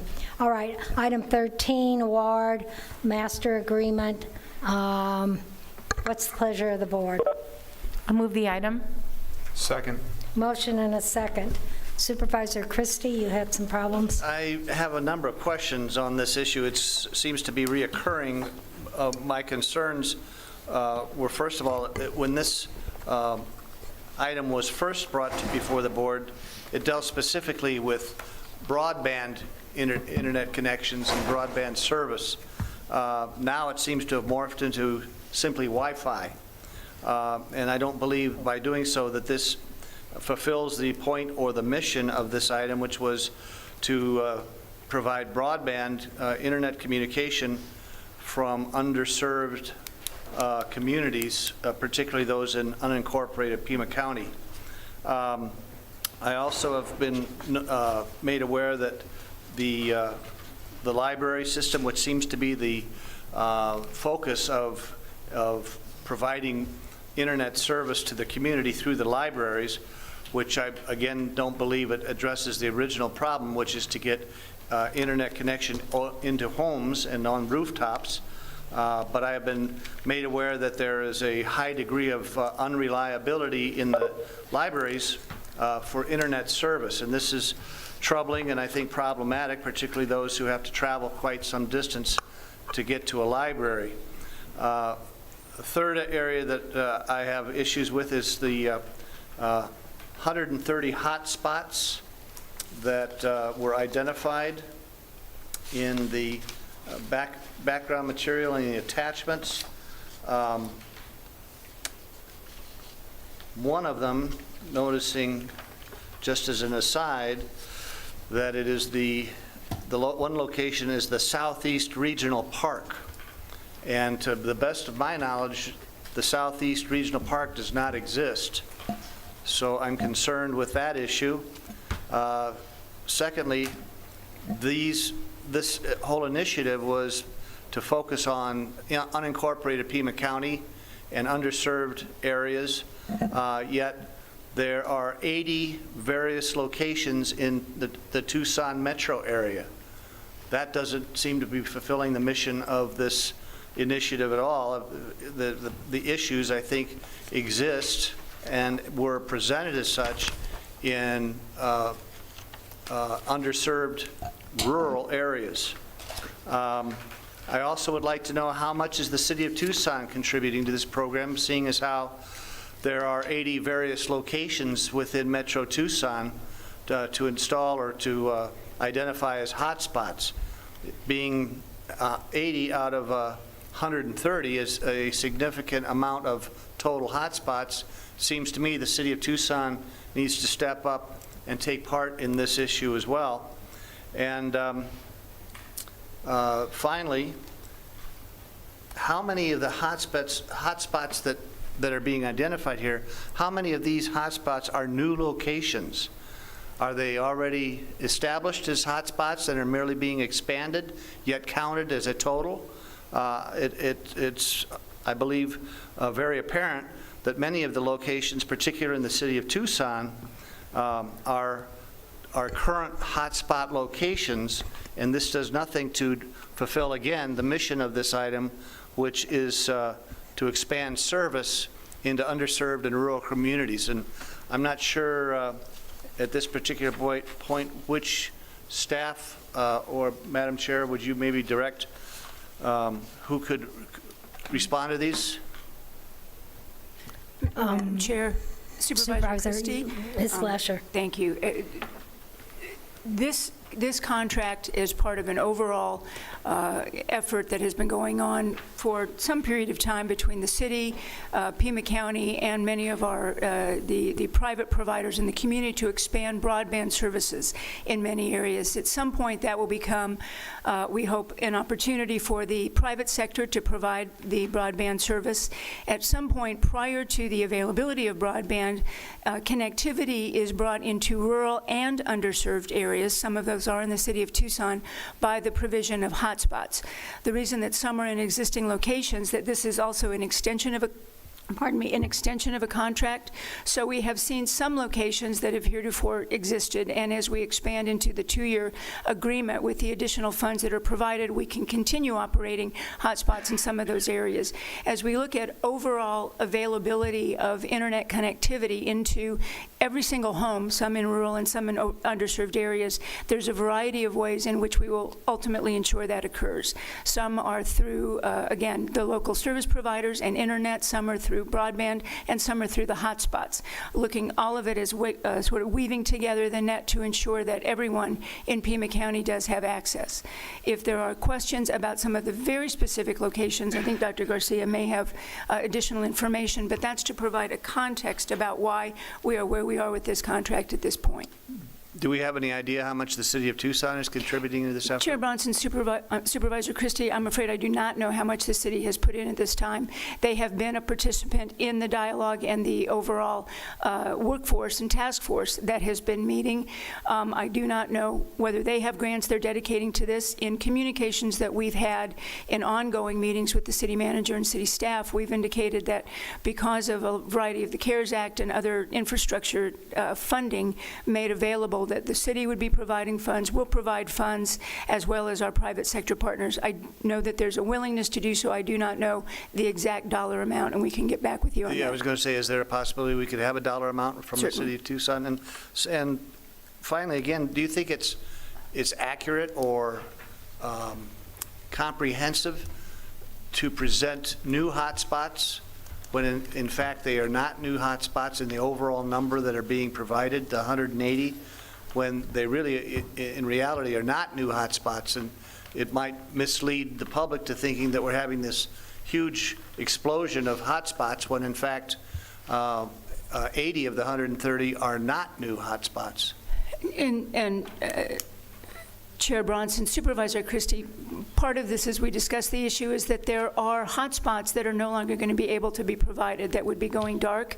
And so as we are providing through this grant the availability of those hotspots, they were referred to as new hotspots. Again, through the availability of this grant and ongoing, can we redevelop a presentation for the public that provides all of the locations? We can indicate some that have heretofore existed, what will be expanded, and then what is our 2-year and 4-year goal for when we can expand throughout the county? So what I'm hearing is that many of the hotspots that are already identified are not going to be able to function, and they are being reactivated? Again, Chair Bronson, Supervisor Christie, we are making sure that they can continue with the addition of this grant. Okay, I just want to make sure. I think I would just underscore again what I've underscored in the past, that this initiative was initially put before us to provide the type of service we're talking about to rural and underserved communities, and I would just ask very strongly that that mission focus be maintained. Other than that, Madam Chair, I don't have any more questions. Thank you. Thank you, Supervisor. Chair Bronson. Supervisor. Thank you. With regard to item 13 here, I'm I guess I'd just like to see local internet service providers able to make bids on this. I know we have 3 or possibly 4 in the area that would likely be able to provide these services, and this is nothing against Cox in any way, but I don't believe that they were notified of this, and I was hopeful that we might be able to have a short open RFP process go forward to allow for locally owned and operated internet service providers to bid, because I think it would be great to invest county tax dollars, and I think these are some federal dollars, locally as much as possible.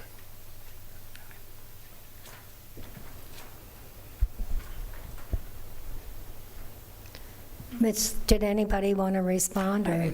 Chair Bronson, Supervisor Hines, thank you very much. We'll be happy to do that. We had been working with some of the local providers, primarily I think Cox at this point. They have been the local E-rate provider, which is the ongoing partner with the libraries, and so one of the first providers that is at the table during the discussions, but we're happy to expand the reach for other providers as well. Or any further questions? Madam Chair. Supervisor. I wonder if either Ms. Lesher or Dr. Garcia could expand on the comments that Ms. Simon made in the local media, I think on Sunday, regarding how the eventual goal of this project, to follow up on some of Supervisor Christie's points, is to get internet access to people in their homes, and that funding these hotspots in rural and underserved areas is a first step towards that. And again, Chair Bronson, thank you, Supervisor Hines, I'm sorry, Scott. I think, and that's my attempt earlier to indicate that there is a variety of service providers and ways in which we're building the web that will ultimately provide home, service into every home. At this point, when that does not exist, the provision of hotspots at parks and libraries allow individuals to at least have access. They can come into the facility. In many cases during COVID, they came into the parking lots in order to have access to the internet. And it is a first and part of the steps that we are looking at during this task force discussion with all of the partners to see what is ultimately possible. I don't know if Dr. Garcia wanted to expand on that. No? Okay. Thank you. Any further questions? I think we did have a motion on the floor to approve. Are there any objections? Hearing none, motion carries. Moving on to item 14 in the award master agreement. I'll move the item. Second. Motion and a second. Discussion, objections, hearing none, motion carries. Item 15, grant acceptance, Institute of Museum and Library Sciences. I'll move the item. A second. Motion and a second. Supervisor Christie, you had questions? Yeah, I have a question. That this item is a grant to provide for the Mobile Connections Telehealth pilot. And it's coming from the Library District Fund. Is this a library, a telehealth pilot? I believe it sounds to me, well, it says Mobile Connections Telehealth pilot. Is this a library system function, or is it a Department of Health function? Which is better qualified to do this type of activity when it's a mobile health unit, the library or the health department? We can't hear you. I'm sorry. Chair Bronson, Supervisor Christie, Dr. Garcia will be responding. Chair Bronson, Supervisor Christie, this is a grant acceptance from grant maker, the Institute of Medicine and, the Institute of Museum and Library Services, a federal entity. And these are specific funds that are granted out of that institution for the purposes of increasing the capacity of libraries to do other things that are needed in their communities. As you well know, especially in rural areas of our county, access to healthcare services are a critical piece. The libraries have been very important partners in terms of delivering information, in terms of delivering testing kits, and even vaccination sites. This simply allows us to create to pilot 3 remote telehealth sites. One would be at Ajo, one would be in Aravaca, and one would be mobile. And yes, it would be based out of a library. Madam Chair, so very quickly, give us the Reader's Digest version, what they do and what they provide and how are they accessed. So very quickly, this just provides the technology. In order to access telehealth services, sometimes people are required to have certain types of devices, access to certain types of devices, and to certain types of bandwidth and infrastructure. That is easy to do in some households and much harder to do in other households, specifically in rural areas and in some of our underserved communities. The availability of high-resolution cameras, the availability of the technology that supports those kinds of clinical interactions is just not there. So even if you want to have a telehealth visit using your phone, you may not be able to do that. This simply puts those resources in those communities. Like I said, at 2 fixed sites and a mobile site that would be available. Madam Chair, very quickly, so a citizen or a resident goes to a telehealth mobile site. Is it to discuss health issues with their healthcare provider, and they're utilizing the communication devices in the mobile unit to do so? Is that? Chair Bronson, Supervisor Christie, that's exactly it. So each of us has our own insurance. Each of us have people who we can call upon for these kinds of telehealth services. But unless you have the device and unless you have the connectivity, it doesn't do you any good. And so this is an attempt, a pilot attempt, to see if we can use libraries for that purpose. Okay. Thank you, Dr. Garcia. Thank you, Madam Chair. That's all I have. Is there any further discussion? There's a motion on the floor. Any objections? Hearing none, motion carries. We now move to the consent calendar. And I want to mention that on item 15, regarding Old Tucson Entertainment LLC, I believe we have some folks from Old Tucson Entertainment LLC in our audience that can perhaps answer questions if you have any. But we're on the consent calendar. Does anybody wish to remove an item from the consent? Or Madam Chair. Supervisor. Item 7 and item 15. 7 and 15, okay. Yes. Madam Chair? Supervisor. I would like to pull consent items number 1, 5, 7, 8, 22, 26, 27, 30, and 39. Did you catch all of that? Yeah. Okay. All right. I'll move the remainder of consent. It's, I'm sorry, Chair Bunson. I wanted to pull 11, 16, 18. So the entire consent. Maybe it would be easier to list the ones that are still on consent. yeah, I think we just go one at a time. Yeah, unfortunately. All right. Item 1, Flowing Wells Unified School District. I'll move the item. Second. Motion and a second. Supervisor Christie. Is this money directed to a pre-K program of some sort? Chair Bronson, Supervisor Christie, this again is an early education program that is part of the what we know as PEEPS and part of the contractual agreement that works through Flowing Wells to continue to provide our early education program, looking for the language to provide as part of the Flowing Wells partnership into the PEEPS program. Yeah. Pre-K then? Yes. Thank you, Madam Chair. All right, I have a motion on the floor to approve the item. Any discussion? Any further discussion? Any objections? I object, Madam Chair. One objection, so noted. Any further objections? Motion carries.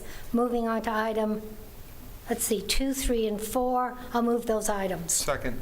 Motion and a second. Any discussion? Any objections? Hearing none, motion carries. Item 5, Pima Community College District. I'll move the item. Second. Motion and a second. Supervisor Christie, I think you... Yes, thank you, Madam Chair. Just a couple of quick questions on this. This is being paid through the American Rescue Plan Act. Couple of questions. The funding, it states, expires in 2024. Does the program go away? I'm sorry, Chair Bronson, Supervisor Christie, our funding for the program goes away. It is our contribution to Pima Community College program at this point would end at the time this is the continuation. This is the end of that funding cycle. Should the college wish to continue, it would be up to them, but our funding would end. So our funding would end, and if the community college wishes to continue, it would be up to them to secure funding. Yes, sir, that's correct. It says also that this is retroactive, going back to December of 2021. Why is this particular one going retroactive? Chair Bronson, Supervisor Christie, the funding for this was designated when the Board of Supervisors approved the overall plan, the spend plan for those funds, and it indicated at that time that these funds would be designated to Pima Community College. So the board has previously supported the allocation of these funds to Pima College. We have been spending the last period of time working through the contractual agreement that you see before you today.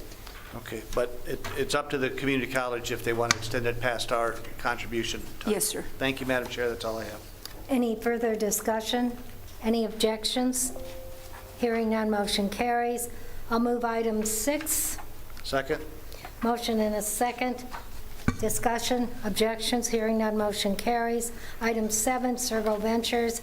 I move the item. I'll second. Motion and a second. Who pulled that one? I think both Supervisor Christie and I did. Go ahead, Okay. Supervisor. I just have some questions on this. This is a data license agreement between Sergo Ventures and Pima County, and it is called a cost perpetual, a cost/perpetual, and it does explain what in perpetuity this deals with. Then it speaks about, this is basically either an extension or a clarity of the original agreement. And I'd like to know where the original agreement is, and what does it say, and how much do we pay for it? And has it been paid in full? Chair Bronson, Supervisor Christie, this is indeed a licensing agreement for the use in perpetuity of the data and that has been developed by this federal contractor. Sergo Ventures has a contract with the federal government under which they did several scopes of work across the country, one of which involved developing these dashboards, these data dashboards that included Pima County data. This licensing agreement gives us access to that Pima County data in perpetuity. It was at no cost to us. This is simply a way of memorializing our access to that information. Madam Chair, Dr. Garcia, it just seems odd because we have contracted with Sergo to provide data that we've already paid for, and we're asking them now to provide the information that we contracted them to provide. Chair Bronson, Supervisor Christie, to be clear, we have not paid Sergo a dime. This has not been something that we have contracted. The federal government, through a separate mechanism, contracted with Sergo to do scopes of work, one of which was related to Pima County, and this is simply our way of being able to retain access to those data. So we didn't, Pima County did not contract with them, the We federal did government, not. and this is allowing us to access the information that the federal government contracted Sergo to provide. Chair Bronson, Supervisor Christie, you are correct. That's all the questions I have, Madam Chair. Thank you. Supervisor Scott. Thank you. Dr. Garcia, the data in perpetuity that we will have access to is for what are known as hotspot census tracts, which are some of the areas within the county that have the greatest amount of need based on their demographics. I'm wondering if we have any uses for that data being considered now, or what potential uses we see for the data. Chair Bronson, Supervisor Scott, indeed, so what this dashboard does, is it integrates both the epidemiology, the case information, the vaccination information, with some of the economic and social vulnerability data. And it integrates it visually, and it allows you to see how these issues, how these phenomena are playing out in different distinct geographic areas. This has been supremely helpful to us as we have mounted, for instance, our mobile vaccine campaigns, as we have thought about the locations for our fixed sites for testing, as well as for our mobile events for testing. You are correct to identify that there are many other applications that we could potentially use these type of data for in the area of, for instance, chronic disease prevention, where whether it is about obesity or cancer, but very interestingly, for instance, in the area of infectious disease prevention, syphilis and sexually transmitted infection. We anticipate that there are a lot of different applications to this, and that's part of the reason why we wanted to have a licensing agreement that allows us a primary access to this information. And since we have the data in perpetuity, will it be updated by Sergo or by the federal government as necessary? Chair Bronson, Supervisor Scott, the data will be updated as long as the federal government contract continues to support that scope of work. Should that end at some point, which I'm sure it will, we would have that historical information, but we would no longer be maintaining that because that is not what we do. Thank you, Madam Chair. All right. Is there any further questions? Any objections? Hearing none, motion carries. Moving on to item 8, I'll move the item. I'll second. Who put that? I believe I did, Madam Chair. Oh, okay, Supervisor. This has been an historic issue with me, and I want to preface it by saying I'm a huge fan of the United Way, supported it for years. I was the general campaign chairman in 1991. I believe in the United Way and the fine work they do. My objection to this is the same one that I've had for the last 4 years, is that the county is paying the United Way of Tucson to conduct a fundraising effort with Pima County employees. It would seem to me that United Way of Tucson is perfectly capable of conducting its own campaign and can solicit funds from the employees, and the county does not need to pay the United Way to do that. In my business, we would have annual campaigns, and they had free rein to come in and solicit with our employees. We did a terrific job of contributing, but I didn't pay United Way to conduct the campaign to solicit my employees. So I find a real conflict here, and I'll be voting no on this. Thank you, Supervisor. Any further discussion from board members? Hearing none, then are there any objections? I object. One objection. By your vote of 4-1, motion carries. Moving on to, a whole page when nobody wants to. No. If nobody wants to divide the questions on item 11, I'm sorry, 11. Okay, 9, 10, 12, 13, or 14, I'll move those items. Second. Motion and a second. Discussion, objections, hearing none, motion carries. Moving on to item 11, I'll move the item. Second. Motion and a second. This item 11 is award of a master agreement for software. And I think Supervisor Hines, was that you? Yeah, Chair Bronson, thank you. I guess I just would like a little bit more information. It looks the total contract of 25 million seems to exceed the entire department budget for IT, which is 21 million. So I guess what is to provide for software value-added reseller services? What does that mean? And just as kind of an aside, could maybe we have a general practice of not putting 7 or 8 figure things on the consent calendar, because that feels like not a good idea. But if staff could help me with that, that'd be great. Chair Bronson, Supervisor Hines, to speak, if I may, both to items 11 and 16, because both have dealt with some of our large vendor contracts. The county is we work in conjunction with the state of Arizona to get a little better deal, but these are the provisions of our overall software that we use. So these two provide the contracts for Microsoft, for Adobe, for all of the various software products that you have on every computer in Pima County, and we require software licensing as well as the ability to use those services.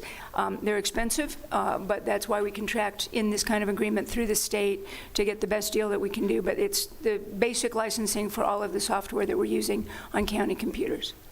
Great, thank you. Thank you. Answer your questions? It does. Okay. All right, if there's no further discussion, I will call the question. Any objections? Hearing none, motion carries. That brings us to item 15, Old Tucson Entertainment LLC. I'll move the item. Second. Okay, I don't know who seconded first. Supervisor Grijalva. Okay. Motion and a second. Supervisor Christie, did you pull this one? Oh, I'm sorry. Rex. Thank you. Thank you, Madam Chair, and I certainly intend to support this agreement. Just had some questions that I wanted to pose to either Mr. DeBonis or to our guests. First of all, the 4% figure that is coming to the county, how is that 4% figure negotiated and determined? Madam Chair and Supervisor Scott, I can respond to that. So our Real Property Services group hired an outside appraiser to look at comparable type of facilities and rates for leases. So there was a range. Included in this agreement is the base fee, which is $60,000 a year, and then it starts out at the 4% of revenue and then alters in the later years of the facility. So that combination of base rent and the percent rent falls within that range of what was identified by appraisal. Thank you.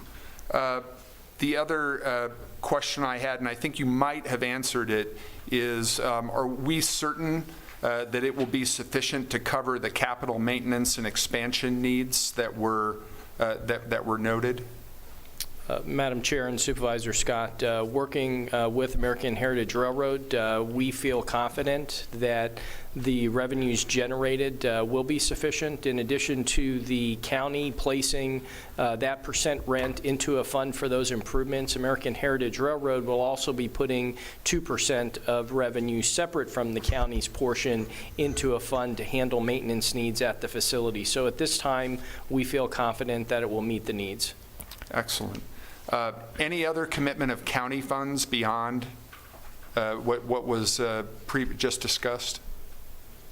Madam Chair and Supervisor Scott, so as you may be aware, the county has utilized ARPA funds to go ahead and do deferred maintenance repairs out at the facility. So that work has been progressing. We've been doing that with our facilities management department or with contractors that we brought in for that purpose. We've done so in close coordination with American Heritage Railroad, so no other funds beyond that have been committed. Thank you. And that was more a question for public knowledge, although I went over that material in the documents that you sent us. I wanted to get a little bit more information about the metrics meetings, the quarterly metrics meetings that were noted in the agenda item report. Perhaps an overview of the items that will be discussed in those quarterly meetings, and if the content of those quarterly meetings are ever going to be shared with the board. So, Madam Chair and Supervisor Scott, generally that's to make sure that there's ongoing communication between the operator and between Pima County. Those meetings will take place on site.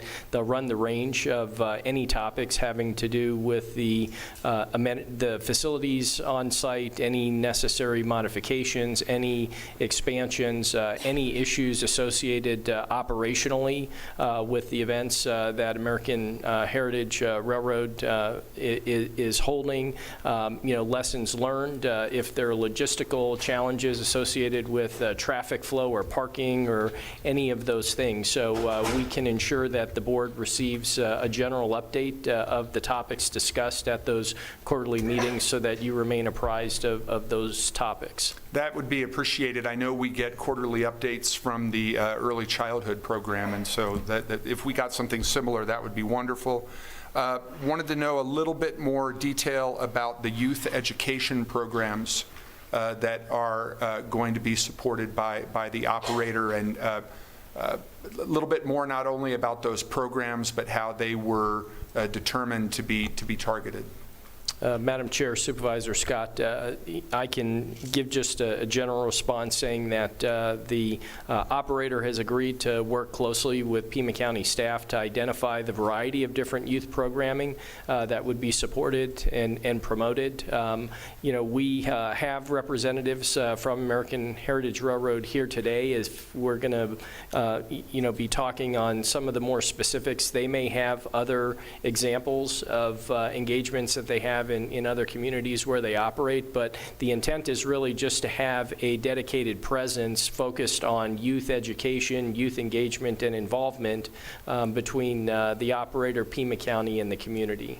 And so maybe some outreach to the school districts and perhaps through Superintendent Williams' office? Certainly envisioned, yes. Okay.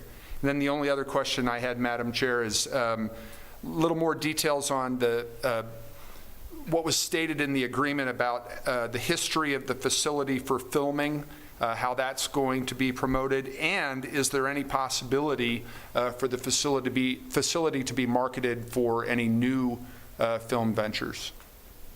Madam Chair, Supervisor Scott, discussions with the operator is yes. The goal is to have film activity taking place at Old Tucson Studios.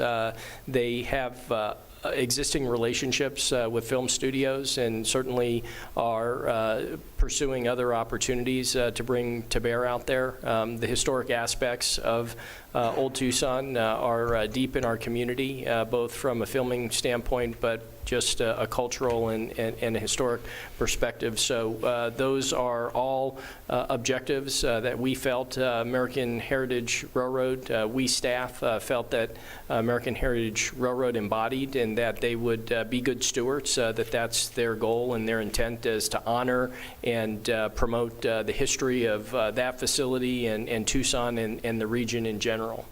And because that topic is of such great interest throughout the community, because of the legacy of Old Tucson, if any pertinent updates on that topic can be included in the updates that you're going to be sharing with the board, that would be appreciated. Thank you, Madam Chair. Chair Bronson, I'd reached out, or staff reached out to Ms. Lesher because, Old Tucson is in District 5. There's been a lot of interest and attention as to what's going to be happening there at Old Tucson. And I know that we've received a lot of memos, but I'd asked for some sort of presentation or something because I want American Heritage Railroads to understand how excited we are that you're going to be at Old Tucson again, and Old Tucson is going to be functioning again. I drive by it all the time, and we always talk about, what are we going to do? And so I'm wondering, and I wanted you to feel from the community the excitement, because our office specifically has been inundated since before I was sworn in about what are you going to do about Old Tucson. I'm like, me personally, not so much, but as a board, we're very excited that you're here. And so I'm wondering if you just wanted to say a few words about what you plan or what your timeline is.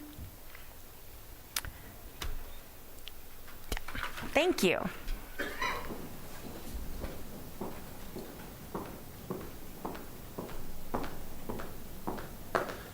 Good morning. Hey, so I am John Harper. I'm the Chief Operating Officer for the parent company as well as for Old Tucson Entertainment. And so, the outreach and just the overall support for this property has just been unbelievable. Everything from phone calls to emails to letters. I mean, you name it, we probably got it. And, same goes, I assume, for you guys as well. And so, really kind of our goal, as you've seen in the SFQ and the RFP, is to really, bring the historical presence of the property to a new environment, really create a sustainable environment for the property, for the community, and for the future of this location. And that's going to be a mixture of everything of filming productions, commercials, even some possible music videos, which I've seen has been on site like before. But that's only one aspect. To create a sustainable property, you have to look at multiple avenues. So, historically there has already been different types of 5Ks, 10Ks, mud runs, which we're going to continue to work on and work with the community on. And then also we're going to look at a variety of special events. And so, one of the most historical events on property is an event called Nightfall, which we already have a production team that's here on site that as soon as we're allowed to, we're going to start doing the layout on that. We have a production director here, a production designer, and we also have a retail manager, our HR manager for the parent company. I can go down the list of a team we already have on site that, like I've said in multiple quotes, when we start, we're going to hit the ground running. And for Nightfall specifically, to do a major theatrical event, it takes about 6 months to produce. Yeah. It's a large staff, and all that staff is going to be hired here locally. And so, we assume to have upwards of 125 people on property just for that one event. A lot of it being seasonal, just because of the transition from it. But as soon as we start with that Halloween event, we're actually going to transition the entire park into a Christmas event. And so really from the end of September till January 1 of 2023, there's going to be activity almost every day on property of some type, just trying to get ready. And we're going to be expecting a pretty significant crowd. Of course, with that, there's going to be a lot of development and really creating that relationship with the local community and with the county to make sure that everything from traffic to parking to the type of noise, lighting, there's a list of things that we'll have to be working on with you all, but we're excited for it, and we think that there's a lot we can do with it, and to really represent the historical significance of that location. Well, thank you so much for being here, and I just wanted to give you the opportunity and for our community to hear, what are some things that we have on the horizon, because again, there is a lot of interest. There's several social media posts all about what's happening in Tucson. So I get tagged on a lot of that stuff, so I'm really glad that you're here, and thank you all. I look forward to going to visit. I think I'm planning next week or something. I just wanted to make sure to tour with you all, because I've toured by myself. We've done that before.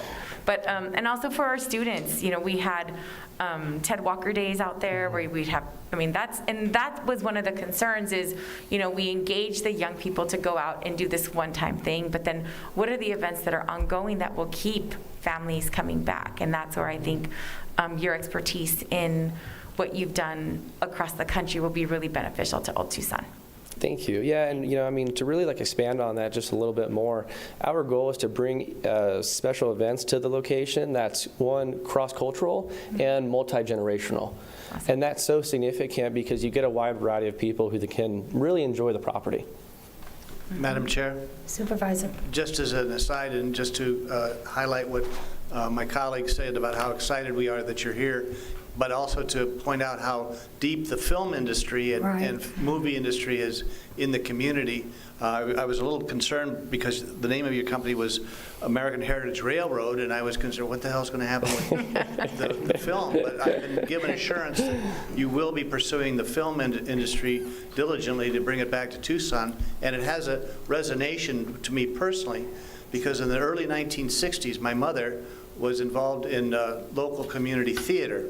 And about 61 or 62, Sam Peckinpah was was filming a movie called Deadly Companions, starring Brian Keith, Maureen O'Hara, Steve Cochran, Chill Wills, and a few other notable actors at Old Tucson. And Peckinpah contacted Peter Maroney at the University of Arizona, who was in charge of theater arts. And he had directed my mother in a number of plays here, community-wise, and my mother and several of her friends were chosen to be extras in this Deadly Companions.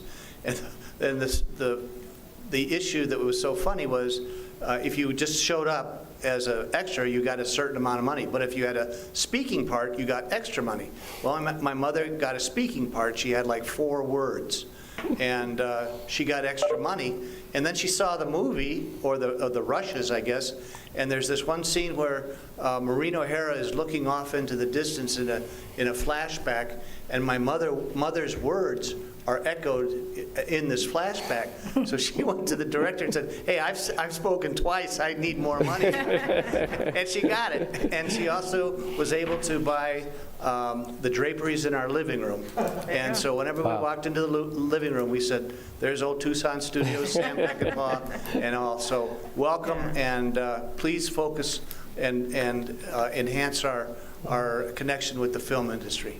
Thank you. Thank you so much. Yeah, it's, I mean, just to give some highlights, we do have a pretty significant relationship with specifically Warner Brothers Studios. And yes, our parent company is American Heritage Railways, but we do about a dozen films a year on our different locations. And so, some of the most notable ones is a movie called The Fugitive with Harrison Ford. And so that's one of our locations. Butch Cassidy and the Sundance Kid, another great movie if you've ever seen that one. And I can continue like that list on down. So we won't have any big train wrecks, but we'll definitely be doing something. We've got the background if you need a train. And you might connect with Visit Tucson, because they are really working on the film angle. Perfect, wonderful, we will. Thank you for coming and for being here. We appreciate it. Thank you. Welcome to Tucson. If you're looking for an extra, it runs in my family, so. I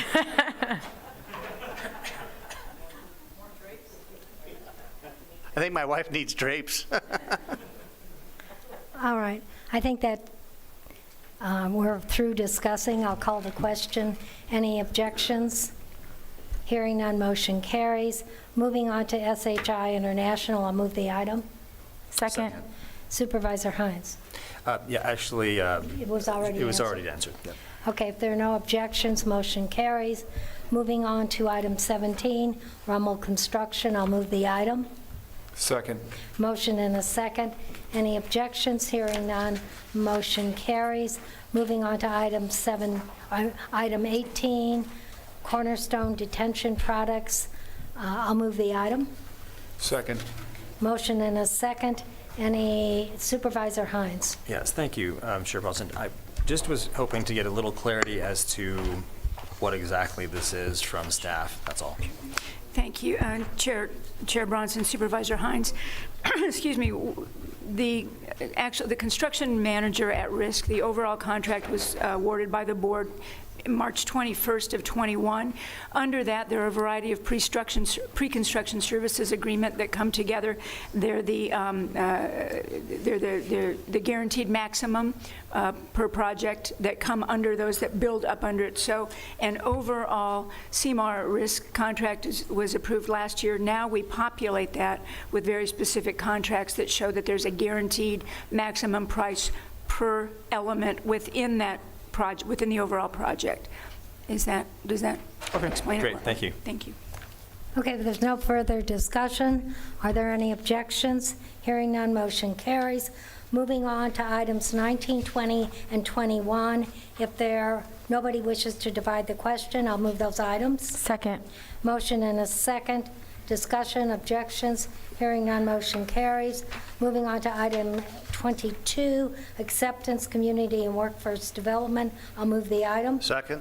Motion and a second. Supervisor Christie. Thank you, Madam Chair. This is an $11 million grant from the U.S. Treasury, and it states that the county will administer financial assistance for households to prevent eviction, rental assistance for low-income households, incomes at an area median, and these households will be eligible because that have been impacted by COVID and are homeless or near homelessness.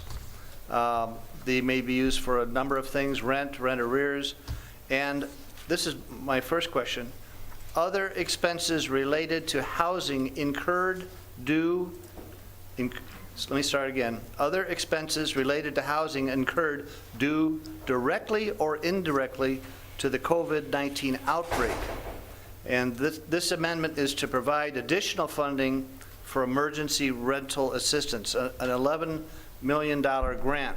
How are we doing with previous grants in eviction prevention, and how are those funds being dispersed?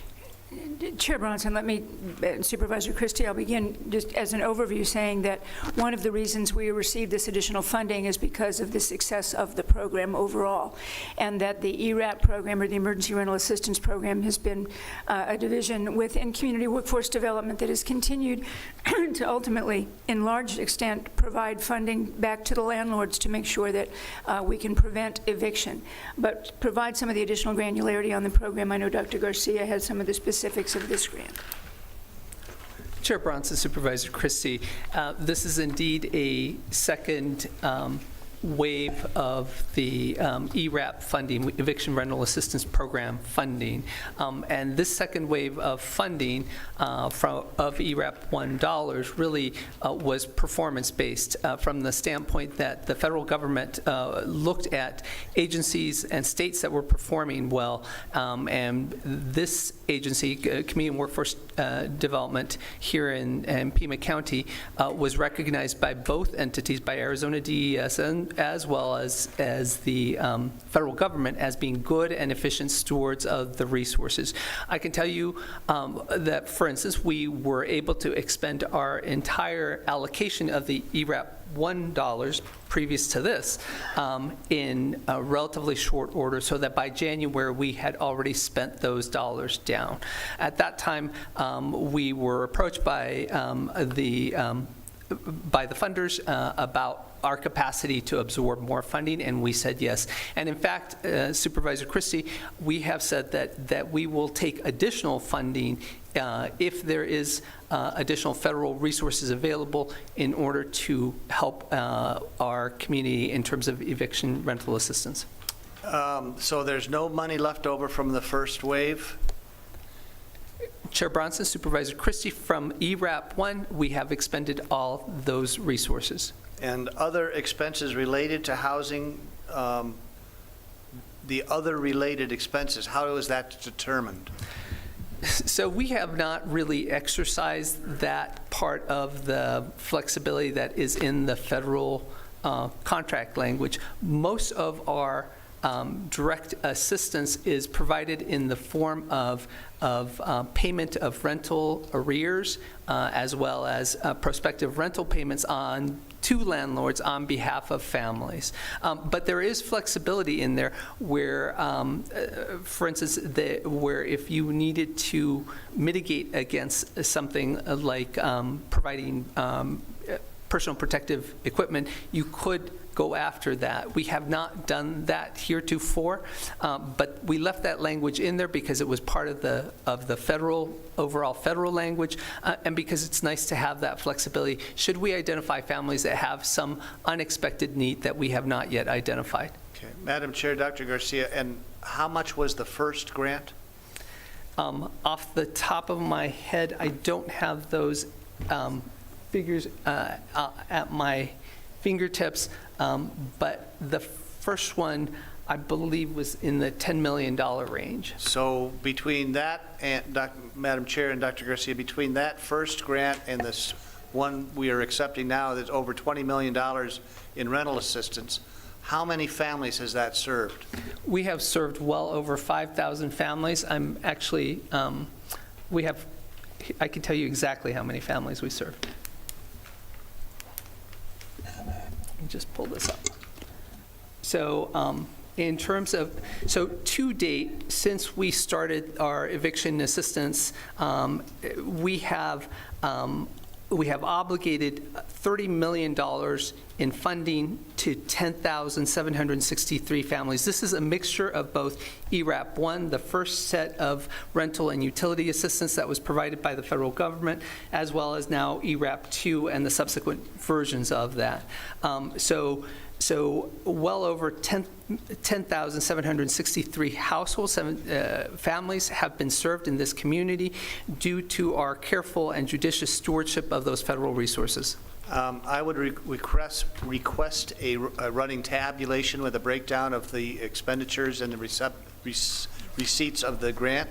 And you have given pretty much an indication that in this mix, it's not just families, but landlords are included in the relief as well, correct? Actually, Chair Bronson, Supervisor Christie, for ERAP 1 and ERAP 2, the primary checks are not being cut to individual citizens, individual families. They're actually being cut to the property management companies and the utilities. Thank you, Madam Chair. Thank you, Dr. Garcia. There's no further questions. Madam Chair. Supervisor. Just to follow up, Dr. Garcia, I think you alluded to this, and please correct me if I'm wrong, but weren't these monies, this $11 million, originally intended to go to the state, and instead they're coming to us because of how efficient our joint operation with the city and the Community Investment Corporation has been?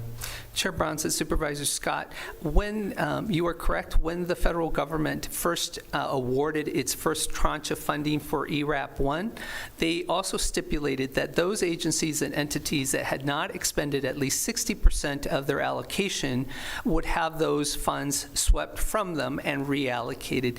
These dollars that we are now using are dollars that the state of Arizona was not able to otherwise use. Thank you very much. All right, if there are no further questions, are there any objections? Hearing none, motion carries. Moving on to items 23, 24, and 25.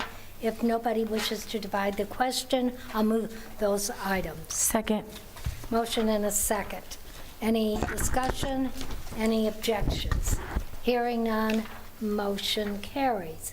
Moving on to item 26, Acceptance, Grants, Management, and Innovation. It's a FEMA Emergency Food and Shelter Program grant. I'll move the item. Second. I'll second. Motion and a second. Supervisor Christie. Thank you. Based on what we were provided on this particular item and on this particular program, so far, I believe that the running tab on federal emergency food and shelter program has cost in the neighborhood of $10 million. We've received $10 million. I think I'm, according to a receipt letter on this. Correct. And I think it's important that we understand what this money is going for, because this $2.1 million grant advances funds to Pima County as fiscal agents to cover costs of the Southwest Border Operations Partnership. And I'm not sure when that was formed, but that includes Pima County, City of Tucson, Catholic Community Services, and it incurred by provisions of humanitarian aid to U.S. southern border asylum seekers. And the overall goals are to provide humanitarian aid and promote public health outcomes, provide food, shelter, and other humanitarian support to asylum seekers released by U.S. Department of Homeland Security agencies. Shelters provided as either congregate at Casalitas Welcome Center or overflow to Comfort Suites and JOT properties, or which I think we'll be dealing with later, or non-congregate properties to isolate quarantine based on COVID-19 positivity exposure. Other humanitarian support includes support for asylum seekers to travel quickly and safely to their asylum sponsors in other parts of the United States. And the advanced grant funds allows the county as the fiscal agent to cover costs incurred by the Southwest Border Operations Partnership in provision of humanitarian and to asylum seekers, as well as to prevent street releases and prevent and mitigate COVID-19 spread. We've ascertained that so far $10 million has been spent of taxpayer money for this effort. And my question is,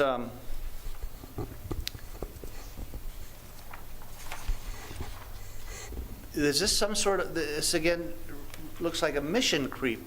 It was initially for asylum seekers with COVID. Now it's expanded even broader. And I don't think the community realizes that we're going to be talking about this particular facility being repurposed by the developers. What is the current status of this mission that we're trying that we're trying to address here? Chair Bronson, Supervisor Christie, Pima County has been assisting with the legal asylum seekers since April of 19.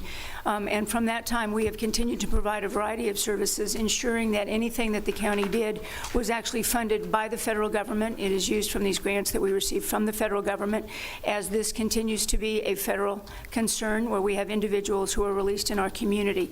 In order to ensure safety and security of the local community, the decision we have is either the Department of Homeland Security releases individuals in what they call street release, which is on the street, or we have utilized the federal funds to provide for safe and secure location for what is an average of about 24, 36 hours before people continue on to the next step of their process in seeking asylum in the United States.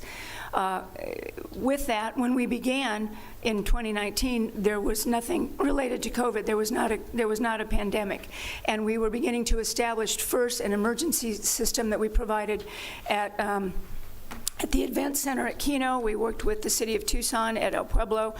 There was the monastery that people remember on Country Club. We subsequently were able to repurpose part of the juvenile detention facility. And then as we began that operations and numbers began to expand, we saw the pandemic. That is when we began to look at what we look at as non-congregate sheltering, which were the availability of additional federal funds that allowed us to lease hotel rooms so that individuals who could not stay in the congregate sheltering that we provided at Casalitas could then move into an individual hotel setting and then not continue the spread of coronavirus amongst themselves or the others with whom they would be in contact. And Madam Chair, Ms. Lesser, it does speak to to homeless individuals. Now, these aren't asylum seekers. They're not necessarily COVID infected. They're not necessarily immigrants. They're termed in this background as homelessness or experiencing homelessness. So now it's expanded to a homeless center as well?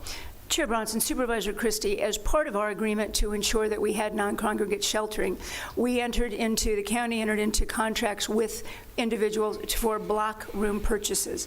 As over the last year or so, the number of individuals who come in from being brought to us from either CBP or ICE can increase and decrease. The numbers are different all the time. For that reason, we had rooms that were available within those hotel settings. We then were able to repurpose some of those rooms for some of the other services that we had that were part of the ERAP programs and other eviction prevention programs, so that rather than having individuals be evicted and on the street, and B, rooms that the county was already paying for go empty, we repurposed some of those rooms for another purpose. So Madam Chair, Ms. Lesser, so between all of those classifications of people that you've outlined or has been outlined as recipients of this grant and the shelter and the food and the medicine and the clothing, what would your estimate be of the total amount of people that have been touched by this grant and this program? Chair Bronson, Supervisor Christie, the last numbers, we have about 25,000 individuals who have come through the program as the asylum seekers. I don't have the number of the individuals who have actually been in the rooms from the eviction prevention program. The numbers that we've been providing you regarding the individuals who are part of the asylum seekers program have been in reports, but we're happy to get you another update on that and include the other individuals who are part of the that would be eviction great. program. And finally, my concern now, of course, is the southern border. There's indications that we're going to be expecting a huge wave of folks coming across. Many people feel that they're going to be deposited here in the Pima County area. We've gotten all of these different entities that we're servicing with taxpayer funds. What are we going to do when this happens? Chair Bronson, Supervisor Christie, the topic of a variety of conversations taking place not only with representatives of Pima County and all of members of our federal legislative delegation to see what kinds of funds are available. We've been talking regularly with representatives of CBP, of ICE, met yesterday with the director of our Office of Emergency Management, indicating that we hope to come to the board at the first meeting in April with some hope for some policy direction. That heretofore, every dollar that we have spent on these programs has come from the federal government. And you are right, we believe that by the end of May there will be a release of Title 42, which will increase the number of individuals that will ultimately be brought into our community. If the policy direction of this organization, of the County Board of Supervisors, is that we wish to only use federal dollars, we're going to need to ensure that we only spend within those parameters, and we are going to need to look at reevaluating what our program is. As I say, based on our conversation yesterday with emergency management and federal partners, we hope to come back for policy direction the first meeting, in May. Thank you, Madam Chair. Thank you, Ms. Lusher. All right, if there's no further discussion, are there any objections? I object. One objection noted. Your vote of 4-1, motion carries. Moving on to item 27, acceptance health. I'll move the item. Second. Motion and a second. Supervisor Christie. Thank you, Madam Chair. There's a long list of items that are covered under this grant of Arizona Family Health Partnership. One thing that sticks out, and I'd like perhaps Dr. Garcia could best define it for me. Of all the services listed on the letter that has the background of this program, number 27 on this list speaks as entitled Emergency Contraception. Could you explain what that means? Chair Bronson, Supervisor Christie, what you have before you is an amendment that adds $23,000 to an existing contract. This is federal money that has come through the state's family planning agency, and this specific piece is really to support that component. With regards to what is meant by emergency contraception, first of all, I will assure you that it does not mean abortion. Emergency contraception are interventions that we undertake medically before a pregnancy is implanted in the uterus. Implantation is typically when we start saying that someone is pregnant. So those interventions are the use of hormonal contraceptives in higher doses in order to not provide a fertile environment for a conception to take place. Wow. Thank you. All right. Any further discussion? If not, any objections? I object. One objection. Any further? By your vote of 4-1, motion carries. Moving on, items 28, 29, 31, 32. What happened to 33? Oh, that's right, we amended. It's 33 now? 33, 34, and 35, 37 and 38. I'll move those items if nobody wishes to divide the question. Second. Motion and a second. Any discussion? Any objections? Hearing none, motion carries. That brings us back to item 30, which is acceptance health. I'll move the item. I'll second. Motion and a second. Supervisor Christie. Thank you, Madam Chair. This particular item is a $1.2 million grant to provide funding to address the need to establish, expand, and sustain a public health workforce to support COVID-19 prevention, preparedness, response, and recovery initiatives that include school-based health. The goal of this project is to establish, expand, train, and sustain the public health workforce to support COVID-19 prevention, preparedness, response, and recovery initiatives, and it includes the hiring of additional public health staff to sustain ongoing COVID-19 response and recovery initiatives, and to develop or enhance training programs for new and/or existing public health staff supporting COVID-19 preparedness. And number 4, to retain existing public health staff through various initiatives to ensure continued COVID-19 preparedness. I'd have to just say that this is an expansion of the health department and an overreach of their mission, particularly at this point when many people consider the pandemic over. I am concerned that as a result of the last year and a half to 2 years, the health department has been hugely dominant in inserting its presence in the community, particularly the business community, schools, events, etc. And this apparently looks that it's designed to continue that overbearing presence by continuing programs and hiring people and keeping people to do COVID-19 issues when COVID-19 is virtually not with us anymore in the form that it was when we had all of the pandemic issues. So, I'm sorry. So I'd like an explanation about how, what the purpose of this is when the pandemic is going away.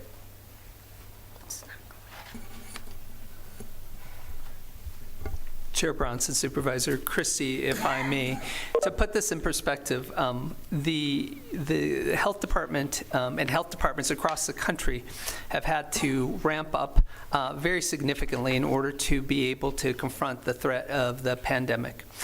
This has revealed the fact that in some locations and in some jurisdictions, there is insufficient staffing as well as insufficient knowledge base and experience among some folks. For that reason, both the federal government and the State Department of Health Services have made it a priority to really maintain a state of readiness for the next issue that crops up. If you recall, we have had a series of issues here in Pima County, many of them heretofore relatively easy and manageable. I think back to Ebola and Zika and measles and Smile because it was so relatively simple to respond to those issues. But the truth is that the country and the world as a whole will continue to face a series of potential infectious threats. The way to be able to respond effectively as a county health department and as a county is to have a posture of preparedness that has people who are highly trained and easily available to be able to deploy. By the way, this is not just within our organization, i.e. not just within the county, but really speaks to the larger infrastructure of federally qualified community health centers, our healthcare sector partners, et cetera. So this is a relatively modest $1.2 million investment in maintaining that posture of preparedness that we will need at the very least for the next year, but arguably over the next few years. Madam Chair, Dr. Garcia, I think the issue that one side might have on this is that the preparedness issue is what is concerning because it appears that perhaps the health department is just waiting for the next pandemic to again insert itself in an overbearing manner into the fabric of our community. So that's concerning in that issue. And second of all, to expand the base of the health department, many people feel that that needs to be reduced so as to not allow the health department to, again, insert itself so drastically in the community. So that's where I think I have a disagreement with the process that we're looking for as far as accepting this. So thank you for answering the questions. That's all I have, Madam Chair. Chair Bronson. Supervisor Hines. Thank you. I just want to remind everyone that the pandemic is not necessarily over. We've seen the numbers on the rise in Europe and other parts of the world. Some countries or regions of the world that opened up for 3 months are back on lockdown again. And the job of the health department is to guard against future spikes in this pandemic or in another pandemic. And I would also remind everyone, all my colleagues included, that the health department inserting itself into, the community is why many of us are alive.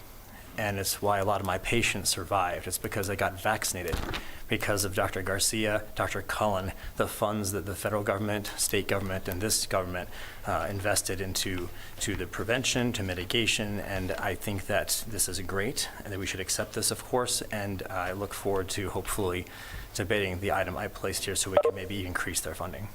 Thank you. Thank you. If there's no further discussion, any objections? I object. One objection. No other objections by your vote of 4-1. Motion carries. Moving on to item 39, duplicate warrants. I'll move the item. I'll second. Motion and a second. Supervisor Christie. I just have to point this out. It's the duplicate warrants for ratification. There are literally dozens of Southwest Gas Corporation checks that apparently were lost. I mean, not just one or two, but we're talking, it looks like upwards of 30. How could we lose, or they lose, or we lose, or we misdirect this amount of checks to Southwest Gas? I'm just stymied by it. Chair Bronson, Supervisor Christie, we had the same question. We asked Southwest Gas, acknowledged they had lost the checks and asked that they be reissued. Haven't they ever sent checks back and forth to us before? It's not new. Is this a new procedure with them? It is not. Perhaps we should do automatic deposit. I have to also note that the very last check that needs to be reissued is from the city of Tucson for $24,000. They lost a check as well? Chair Bronson, Supervisor Christie, yes, they did, and we have reissued it. Okay, thank you. That's all I have. Okay. If there's no further discussion, are there any objections? Hearing none, motion carries. Moving on to items 40, 41, and 42. Does anybody wish to divide the question? I'm sorry, Chair Bronson, what are the numbers? Because we're After the ratification. 39, 40, 41. What's the last number? I think it's 41. No, I've got 40, 41, and 42. Yeah? Okay. I thought they were reordered. Chair Bronson, Supervisor Grijalva, that was part of one of the amendments. Oh, yeah, which one? Yeah, but Okay. we have the correct item. Oh, I have the correct numbers. Okay. Okay. All right. Okay, so if nobody wishes to divide the question, I'll move those items. Second. Motion and a second. And just to clarify, Chair Bronson, those are the last three? Right. The Superior Court, Treasurer, and Ratify and Right, Approve? yeah. Okay, yes, thank you. All right. If there's no discussion, are there any objections? Hearing none, motion carries. That brings us to the end of the consent agenda. What's the pleasure of the board? It's lunchtime. Do you want to adjourn for lunch, come back around 1 o'clock, and do the remaining of the regular agenda, and then the addendum and the addendum 1 and 2? You want to adjourn now? Okay. I think that sounds good. We'll recess. I'm sorry, we're not adjourning. We'll recess until probably, you want to say 1:10? It's 12:33? Okay. We're in recess till 1:10. Thank you.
We've returned from recess. We've returned from recess. We're back to our regular board meeting. Let the record show all members are present. We are now on the regular agenda, item 17, Teatro Carmen stage naming opportunity. What's the pleasure of the board? Chair Bronson? Supervisor Grijalva. I would like to move the item. Second. Motion and a second. Discussion? Madam Chair, Supervisor Scott. I know that Mr. Stratford has been here enduring the morning with us. I wonder if, since he engaged in that painful exercise, if we could give him a minute or two? Yeah, go ahead. Thank you, Madam Chair and Supervisors. I just wanted to sort of give a quick brief update on our progress at the Teatro Carmen. So as you know, it is your property, and Stratford Artworks, our nonprofit, is working on the fundraising to complete the project, and then we'll be operating the building. And so I just, as a point of update, this item that's in front of you is regarding the naming of the stage after the Ronstadt family, which is something that actually Linda and I had a conversation, and she thinks her Aunt Louisa performed at the Teatro Carmen. So that's sort of a cool connection. So we're doing the research and trying to figure all that out. But Linda is in support of the project and has actually made a donation. And we've been working with some of the other family members, which is very exciting. It seems like the appropriate place for the entire family to be recognized in the neighborhood, in that building that they had a connection to. Other progress on our front. Welcome to WebEx. Is Press 1 to be connected to the meeting. We actually applied for a State Heritage Fund grant from the State Historic Preservation Office, and were awarded that for $300,000. which will help us redo the facade of the building to the way it looked in 1915. So we've started that process. We are actually, right now, there's a meeting going on at the Carmen for archaeological work that needs to be done in the exterior space. So that's the first step that is happening. So we're working very closely with facilities management for the county to make sure that we follow all the steps and go through all the processes. But we do have grant funds in place to do the exterior space and the facade work now. So we're going to be able to, hopefully by the end of the year, demonstrate a solid progress on the project, and we're continuing to write grants and to do things. But this Ronstadt stage naming is sort of the first of the sort of private dollar efforts that we're doing, and we plan on coming back to you with a full package of naming things. Not going to go crazy like the Pima County Animal Care Center, but we're going to come back with some other opportunities. But we want to do that all at once, and this was just really important for us to get out in front and get going with the Ronstadt family stage. So thank you for that. Appreciate that, and we'll be back with an update. I think that's one of the things we're going to be doing on a regular basis. So, any questions I can answer for anyone? Chair Bronson? Supervisor Hines. Any idea on a grand opening? You know, it's so hard. I always counsel my historic theater clients around the country never to tell a final dollar amount or an opening date because you're going to blow those no matter what.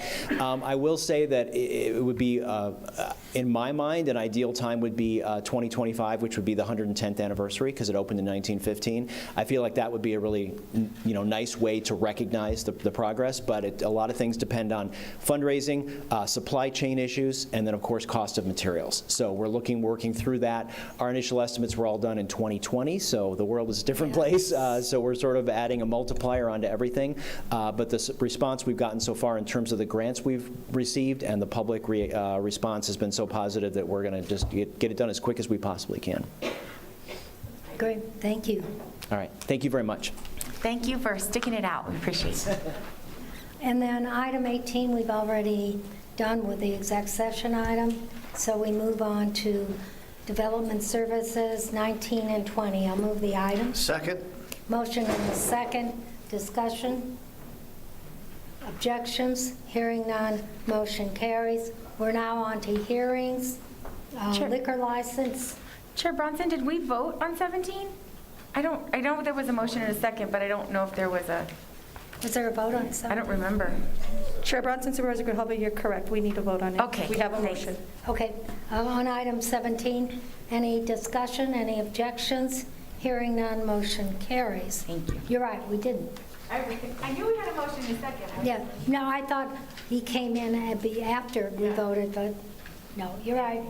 All right, these are hearings, franchises, license permits, items 23 24, 25, 26, and 27.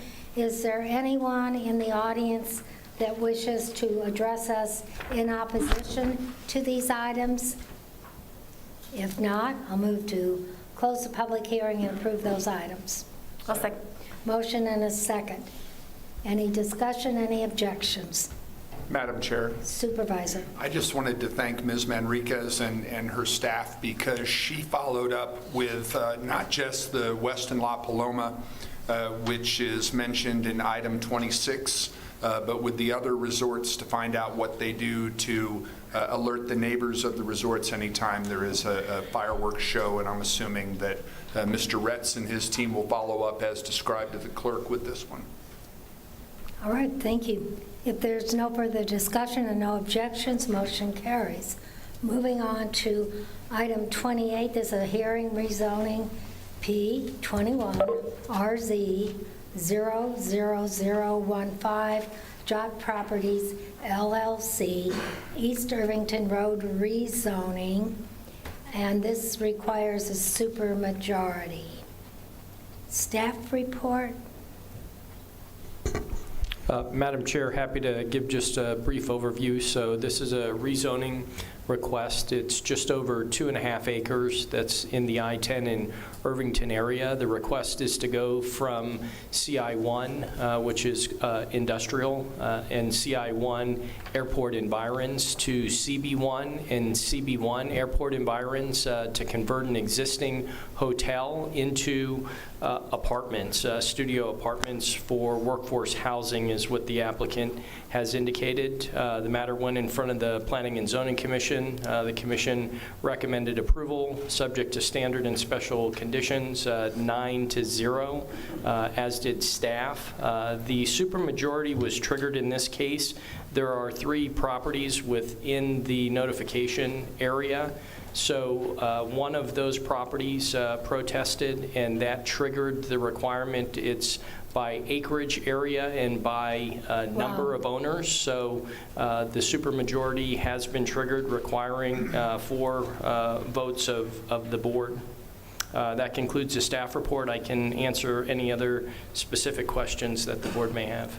And the representative is Josh Pruderman is on the phone for questions if any board members have questions.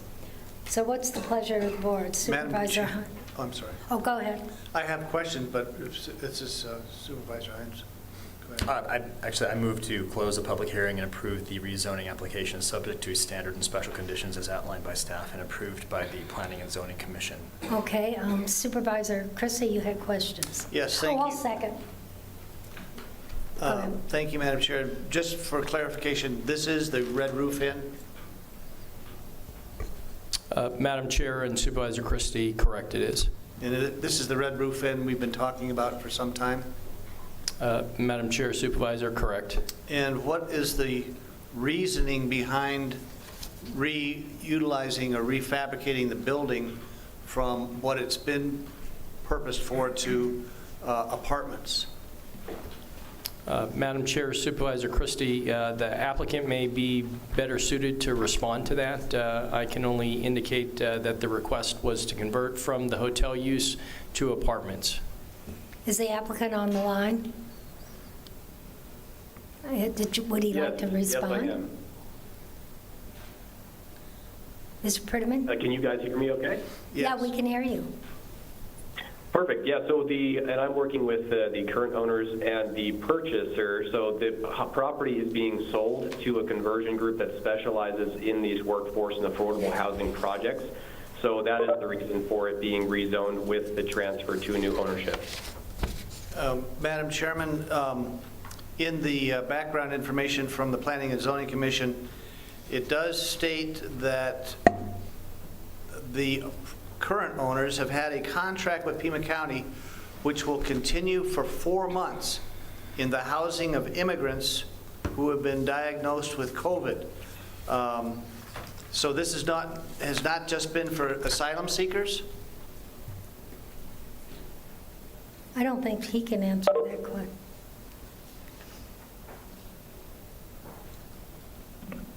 Yes, I am not sure if I'd be able to identify everyone that has been residing at the property, though it has been an ongoing contract with the city to house as needed based on what the city has given us. And we also have a second property that we have been the same situation with the city, where we've also been housing additional help with the city on migrants or COVID or asylum seekers. So I wouldn't be able to necessarily break down the numbers there, but yes, with both properties we have been assisting the city with that housing. And do you know what will happen to the COVID-infected immigrants once this is approved or put into process for reconverting it into apartments? So one of the red roof is the one that we are tackling as the conversion. The other property, which is a comfort property, comfort hotel, that one will continue to work with the city. And part of the reason why we are looking at this as an option is because the numbers have been extremely low in the occupied rooms the past couple of weeks to a couple of months. So at some points there's only 8 rooms and over 100 units that are filled. So I think that spillover can easily be accommodated in the second property that we are still working with the city to house these people. And what new contracts and with whom will the developer be engaging, and for how much? So that is ongoing. Typically, and we presented kind of the overall appeal and what we do on these projects. So we like to do a lot of exterior landscaping. We like to put a dog park on site. We like to update the amenities on site. And of course, we're going to be sticking in kitchenettes into each of these units as well with a refresh on the inside. So typically, on the low range, it's about $10,000 a door on strictly construction costs, not talking any soft costs or any other costs associated with that fee with the contractor, but most likely upwards of around $20,000 per unit in renovations and site maintenance updates. So on 118 units, you're looking between 2 and 2.5 million realistically on the improvements on the property. And are there plans in place that once the improvements are completed, that there's going to be another opportunity for the developer to contract with a government agency or a NGO to have occupancy in this new developed area or building? So I'd like to clarify that. So after this project is completed, are there opportunities for that same contractor to work on additional projects with government entities? I'm sorry. I meant, is the developer planning on soliciting contracts from, let's say, the city of Tucson or Pima County for some sort of purpose of occupying the repurposed facility? On a few, and we've done these in a few different states. If the city has need or has interest in working with us on the affordable or workforce side, sometimes it's in tax benefits, sometimes there's X amount percentage-wise that the city is looking to house. So that's definitely a possibility depending on what the city and county would like to do or have interest in the property. So we're happy to hear if there is interest or something that we can address on that front. Okay, thank you. Madam Chair, if I could just address this to either Dr. Garcia or Mr. DeBonis or Ms. Lesher. Again, I brought it up at the earlier item. If this is going to be repurposed and rehabilitated, not for the original purpose that it was contracted for, to house immigrants or COVID-infected people or homelessness, what are the plans to do with those folks that potentially are being displaced now?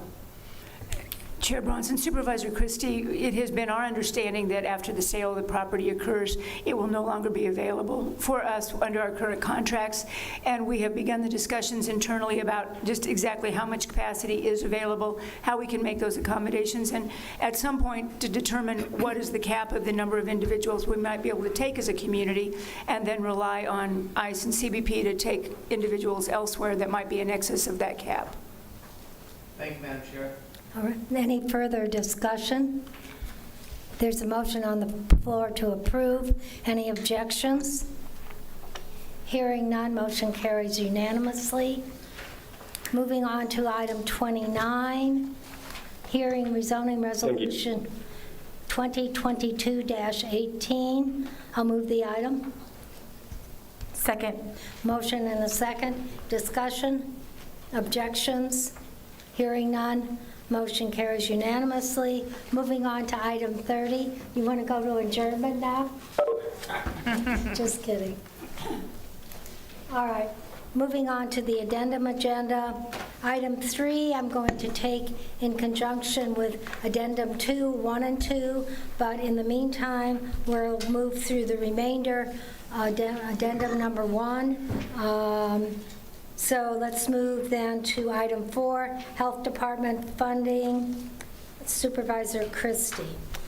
I think it was Supervisor Hines. Oh, I'm sorry, it's Health Department funding.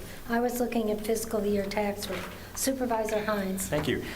So this item, I propose to increase the general fund contribution to the Health Department by $6 million. I've talked about Health Department funding a lot during the pandemic and before as a legislator and frankly as a member of the Obama administration. But I think in particular, coming into this pandemic, we saw that this department was incredibly underfunded, and their job is to protect us from these pandemics when they happen. And having been underfunded for decades and decades, it doesn't necessarily make up for that if we just if we just start funding a bit better in the wake of the pandemic. That's great, but we have a lot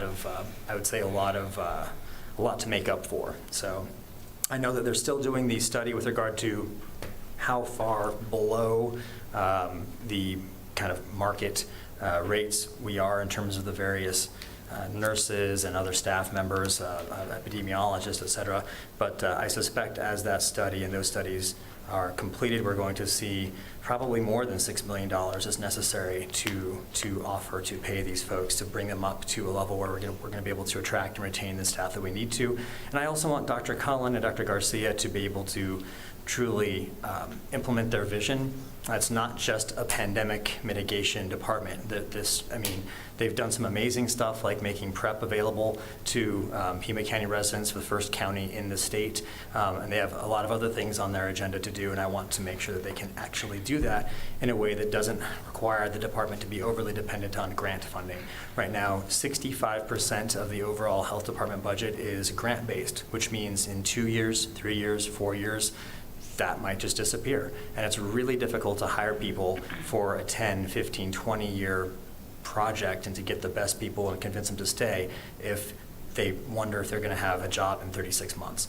So that's why I would like to, if my colleagues agree, to increase this funding for the department. I'd love to hear thoughts of others. And do I need to move the item? Yes. Okay, and I will move item number 4 as stated. I'll second. There's a motion and a second. Discussion? Madam Chair? Supervisor Christie. Again, referring back to some earlier discussions, there is a large contingent in our community that would like to see the health department not expanded or enhanced, but reduced and sent back to look at its original mission, which basically was to provide health care services in our community, as well as to inspect restaurants and to make sure that food service was healthy and safe.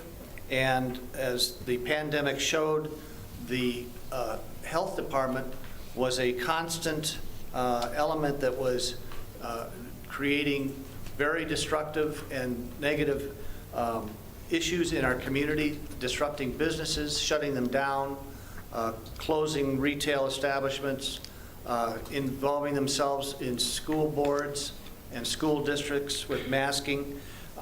And the whole purpose of the health department became politicized and radicalized and far away from its original mission, part of which, as I say, is to inspect restaurants. And now we're going to expand it by $6 million from our general fund to make it larger, stronger, bigger, and better, when the community that has been suffering the most, our business community, really would like to rein in the Department of Health so it doesn't insert itself in a negative way into our community that it has for the last year and a half. That's one issue, the downsizing and constricting of the health department so it doesn't expand its mission into the areas that it did. And the second thing is we've been warned on a number of occasions about potential state cost shifts. I've heard numbers of up to $23 million will be sent back to the counties, particularly to Pima County, $23 million. And we're now to deal with that, an additional $6 million out of the general fund. I would like to see what the impact of those state cost shifts would do to the general fund and what negative impacts it might have on the general fund should we authorize another $6 million to the health fund. So I am against this motion and this agenda item, and I'll be voting against it. Chair Bronson? Thank you, Supervisor. Supervisor Grijalva. Thank you. You know, if you Google like what the goals of the Department of Health are supposed to be in general, its basic goals are to attain high quality, longer lives free of preventable disease, disability, injury, and premature death, achieve health equity, eliminate disparities, and improve health of all groups. So aside from COVID, if we take COVID out of the equation, our Department of Health was underfunded before. And my concern is when you have these grants that are specific to different projects, once that, even if it's a good goal, once the funding is gone, then the objective from that program is usually gone too. And so I seconded this discussion because I want the health department to do some of the things that they haven't been able to do, like getting out into our schools, like promoting healthy lifestyles in our school environments, and getting out into neighborhoods where, with the funding that we received, we were able to target individual neighborhoods, and that kind of outreach really showed huge gains in eliminating the disparity for, at that time, people getting, for getting out vaccines and testing. But now we take that blueprint that we created as a result of trying to vaccinate more people that didn't have the opportunity or access, and look at what are the other programs that we're going to have to target into those areas, because the reason why there was that disparity is because we have a group of people in different areas of town that don't have access to quality health care. And so I would like us to move in a direction where we're looking at that. And I would like to hear from Dr. Garcia or Ms. Lesher about, their thoughts on this, and what we know that some of these grants are expiring. And so what's that going to do to some of the programs that have been started?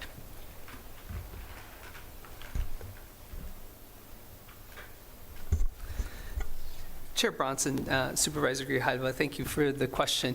So a couple things to keep in perspective, right? So programmatically, first of all, the way that we fund local health departments here in Pima County is very typical of how we fund them across the state and across the country.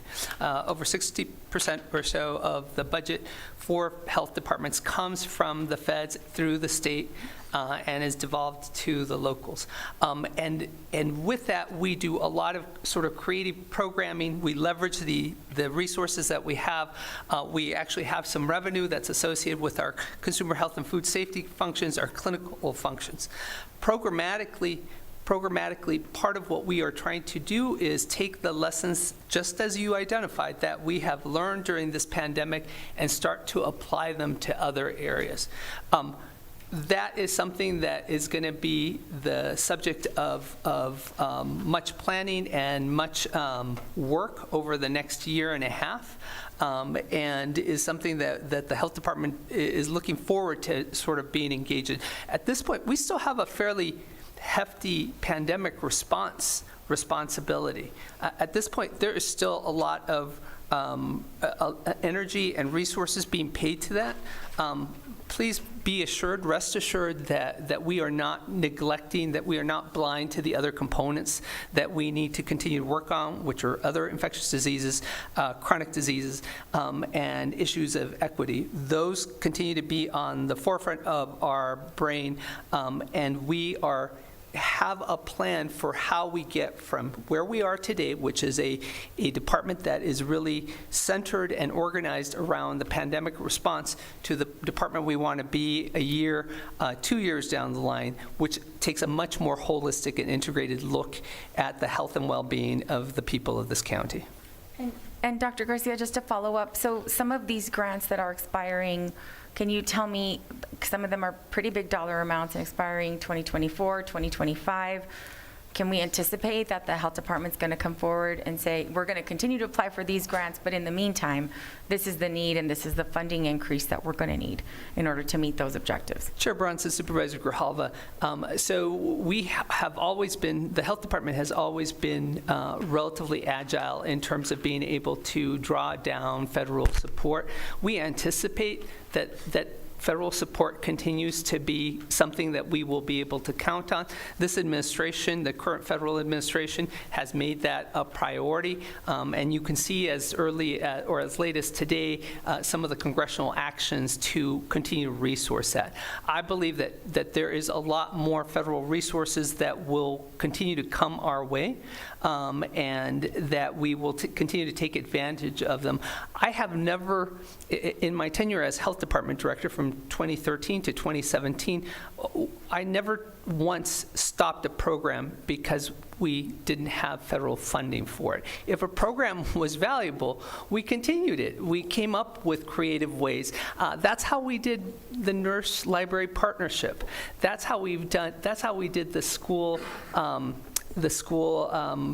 farm to table kind of programs that we did with TUSD and Sunnyside. It wasn't with federal dollars. It was when those federal dollars were done, we came up with resources. And luckily, this board has been very supportive and has continued to support that. And we memorialize that through the budget process.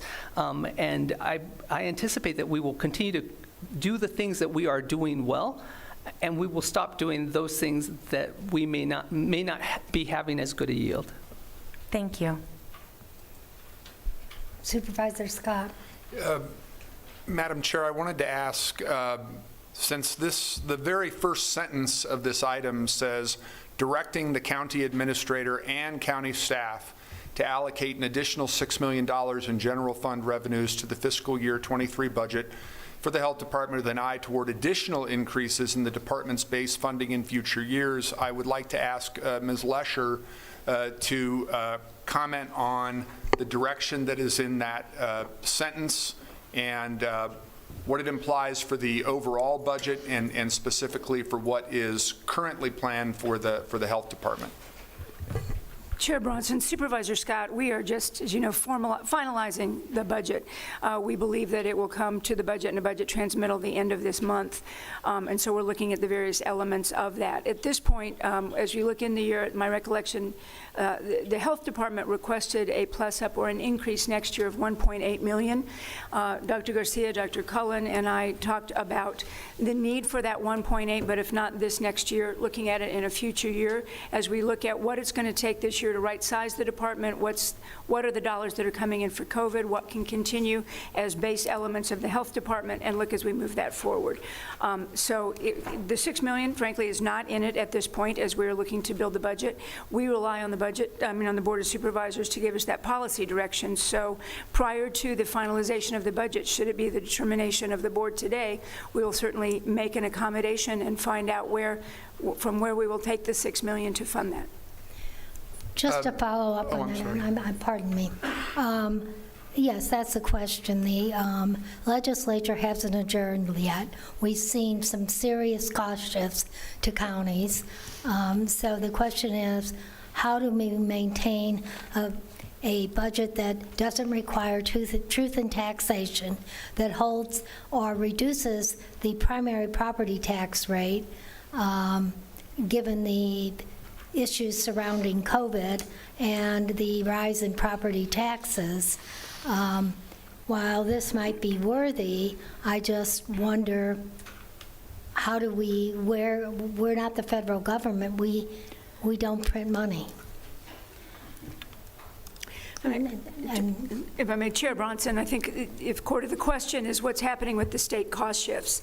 And as we build the budget right now, looking at the policy direction provided by the board relating to the 60-60 pay-go, we are looking currently at the difference of, if the current legislation that we believe may passes, it's the difference of about 5 cents on the overall combined tax rate. Wow. So that's what we're trying to play with as we decide what bills will ultimately pass and what will be part of the final package. No, and again, I think this is a worthy goal. I just don't know where we get the money. And I'm sorry I interrupted. No, it's okay, Madam Chair. Thank you. And I just wanted, Ms. Lesher, if either you or Dr. Garcia, I'm not trying to ask you to put the cart before the horse, because maybe this is something you're still discussing, but you made reference to right-sizing the department. I wonder if you could provide some fleshing out of what that would mean and how it might impact funds that could be available for other needs, perhaps some of the needs that Supervisor Hines is referencing in this proposal. Excuse me, and my apologies, but Chair Bronson, Supervisor Scott, what has happened over the last couple of years is we have seen significant increase in the budget for the department relating to COVID. And we have a variety of grants that have been made available by the federal government, dollars through the state. We have increased a variety of programs related to the pandemic and the response to the current pandemic. As we have heard, assuming, while I don't believe the pandemic is over, if the current need for an increased response to the pandemic were to continue at this point, additional funds would be allocated to that. If we can assume that we're looking at a health department going forward that may be able to respond to the pandemic as an endemic that simply is with us, and we respond to that as a public health concern, what does that look like as those dollars could potentially be reallocated? That was my language, and I would turn to Dr. Garcia for additional. The one thing that I would add simply is, again, this board and under the administrators, at this board's direction, the administrator has been very careful to make sure that the department is resourced to deal with the kinds of things that are on our lap today, and that begins to create an infrastructure for where we need to be tomorrow. When we talk about right sizing, part of it is trying to say, for a population the size of Pima County, how many epidemiologists should we have on staff? And what are the kinds of things that they should be doing? For a population the size of Pima County, for the number of children that we have in Pima County, what should our schools programs be? And how much resources should we be putting into this? There are actually national standards that are emerging that inform that discussion. They're not all yet formed, but they're starting to inform that discussion, because the federal government is forcing the hand of us as locals to be much more articulate about what our needs are. So at this time, it's premature to say exactly what it's going to look like. That's actually part of the reason why we participate in the accreditation process, to get some of that external validation, to get some of that external input. I know that you as a superintendent, as a principal, have participated in academic types of accreditation processes. It's a very similar process that allows you to understand the deficits that you may have, how you compare with your national comparators or your regional comparators, and to think about what are the strategies that need to be put into place in order to maximize the quality of your programming. I believe this is something that we will be working on all during the next year and the next couple of years as we try to redefine what this department is doing in this community. Chair Bronson. Or are you, well, oh, I'm sorry. You're good, okay. Yeah, Supervisor Hines. Thank you. And just to provide a little extra context, comparing to the fiscal year 2022 general fund budget numbers, this would be 21.7 million allocated to the health department from the general fund up to 27.7 million, which is 2.3% of the general fund budget, previously going up to 2.9%.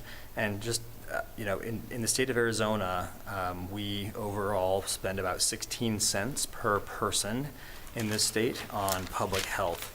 And that's pretty low compared to other states. For example, Massachusetts is about 85 cents per person. I'm not saying we have to, what would that be, quadruple, or, triple the budget, but we are pretty low in the overall spectrum as to how much we invest in public health. And these investments in public health matter tremendously when it comes to equity. And as Supervisor Grijalva was indicating, all of the efforts with regard to the pandemic response and vaccinating in neighborhoods where there was low vaccine uptake, where there was populations of color, lower income, all these kinds of things, the impact, the direct impact on how the health, longevity, overall wellness of these populations goes up every penny and more that we spend in public health. So that's why I think it's important. Thank you, Supervisor. Madam Chair, Supervisor.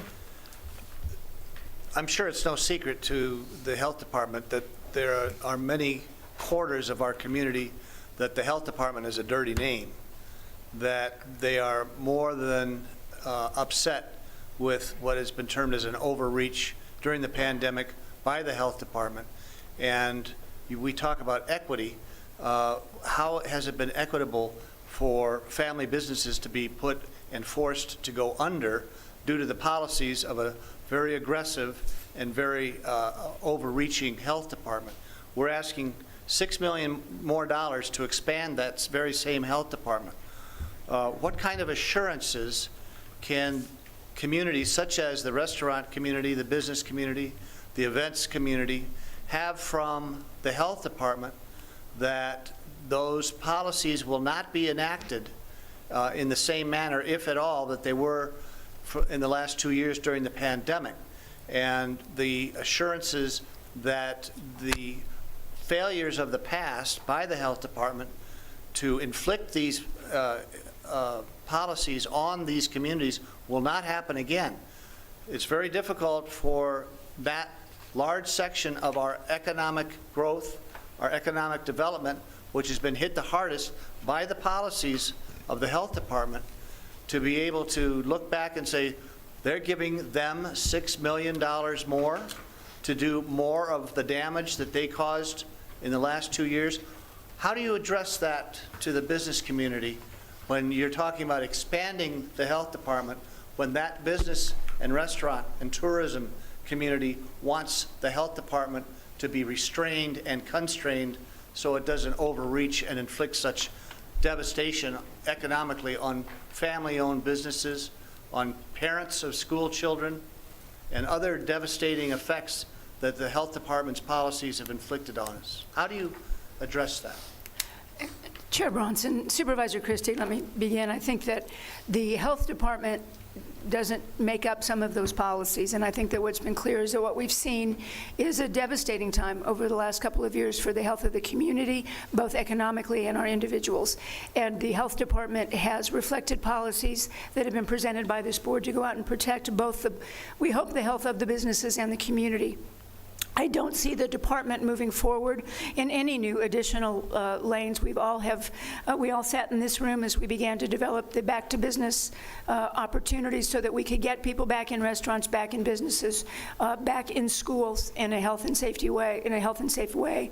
And I think you'll see the Health Department being part of that effort. And I do not believe that they will continue in policies that in any way have not been directed and approved absent the COVID pandemic. Would that be a fair assessment? Thank you. Chair Bronson, just one more question. Sir. Thank you. And Dr. Garcia, you mentioned epidemiologists. I think it's a good example. I believe we have 3 right now. Is that correct? Or is it 3 or 4? No, Chair Bronson, Supervisor Hines, I believe we are up to 8. Oh, great. And so my understanding, the recommendation is for every 100,000 people in the county that we have 1.5 epidemiologists. So that would be 16, 15, 16. So that's just one example of where we need to continue to work. And I think that this could be helpful in that regard. Madam Chair, Supervisor. one more question along this earlier vein that I was pursuing. Can you state now publicly that the policies during the pandemic that were instituted and pursued by the health department will never be used again if there's another pandemic? No. Short answer is no. Again, Chair Bronson, So Supervisor. we're looking for shutting down businesses, social distancing, having county employees go and inspect after hours businesses to make sure they're not overcrowded. We can expect to see that all again? It depends. Well, go ahead, Sue. Chair Bronson, Supervisor Christie, no. I mean, I think that there are lessons that have been learned through the pandemic. Can you cite a few? Do I believe that it is appropriate for us to continue social distancing, to keep people spaced appropriately? Things of that nature. We've learned about cleaning and productive issues related to working with restaurants and with schools, testing opportunities. All of that did not exist at the beginning of the pandemic. I think some of the things that we would all wish we could look back on in terms of the way that we called out different restaurants and different facilities is something that I would not encourage us to ever do again. Such as the wall of shame type of Never situation? again. So those types of policies, you think there's been some kind of lesson learned here that you can assure the community that they won't be revisited by the health department? Chair Bronson, Supervisor Christie, we've been talking as a community about how we make sure that we have learned lessons from this pandemic so that we can respond to other opportunities in the future. We're working with the Chamber and others to see how we can convene the right groups to make sure that we have, we've learned from the lessons and we do the things we do well and understand what was not as productive. Well, we've heard of vulnerable communities and equity, but there's nothing equitable about a family's business being put out of business by a pandemic policy that is proven to be ineffective. And we talk about communities that are vulnerable.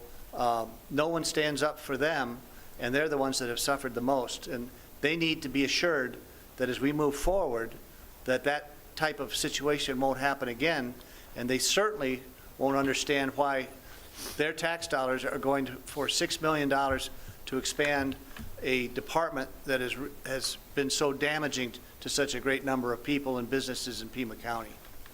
Madam Chair. Supervisor Scott. I think it's inaccurate and unfortunate to characterize the health department as some kind of rogue entity. As we know, the health department has been enforcing the policy that has been put forth by this board, which all departments do. So, you know, I realize that in some of those votes, my colleague from District 4 has been in the minority, but I don't think the health department has done anything but enforce the policy that has been passed by this board and, by the way, has worked in partnership with the Arizona Department of Health Services and the Centers for Disease Control and other federal entities. Having said that, I absolutely agree with the intent of this item, which is to prioritize the work of the health department in terms of dealing with all the aspects of public health that a county health department has to be concerned with. But I have some real qualms about singling out one department for additional revenue before a budget has been presented to us. So I absolutely support the intent of the item. I feel confident that Ms. Lesher, Dr. Garcia, Dr. Cullen are going to put forth a health department budget that fulfills all of the duties that the health department has to undertake. But I don't want to, at this point, single out a particular department for additional revenue until we get a budget proposal. I concur, and I want to apologize to my colleague from District 4. I didn't mean to make light of your comments. I'm just saying a new pandemic may bring new challenges. COVID was very challenging, but what will happen when a new pandemic arrives, we have no way of predicting. So with that, is there any further discussion? Chair Bronson, I'm happy to bring this back closer to budget time. I'm perhaps just because I'm inexperienced, I don't quite understand when we're supposed to have these discussions, because last year when I tried to do things like this, I was told it was too late. So that's why I brought this up now, but now it sounds like we want to wait until a little later. So I'm not quite sure, maybe this is a staff question. When would be the best time to bring this kind of item forward? Because I'm happy to either withdraw this or continue it to another date specific. Chair Bronson, Supervisor Hines, I think we've heard the intent of what some of the discussion of the board of looking at the health department and making sure that it is ready to respond to the community need and to serve the mission, and that we have epidemiologists and we have the staff necessary.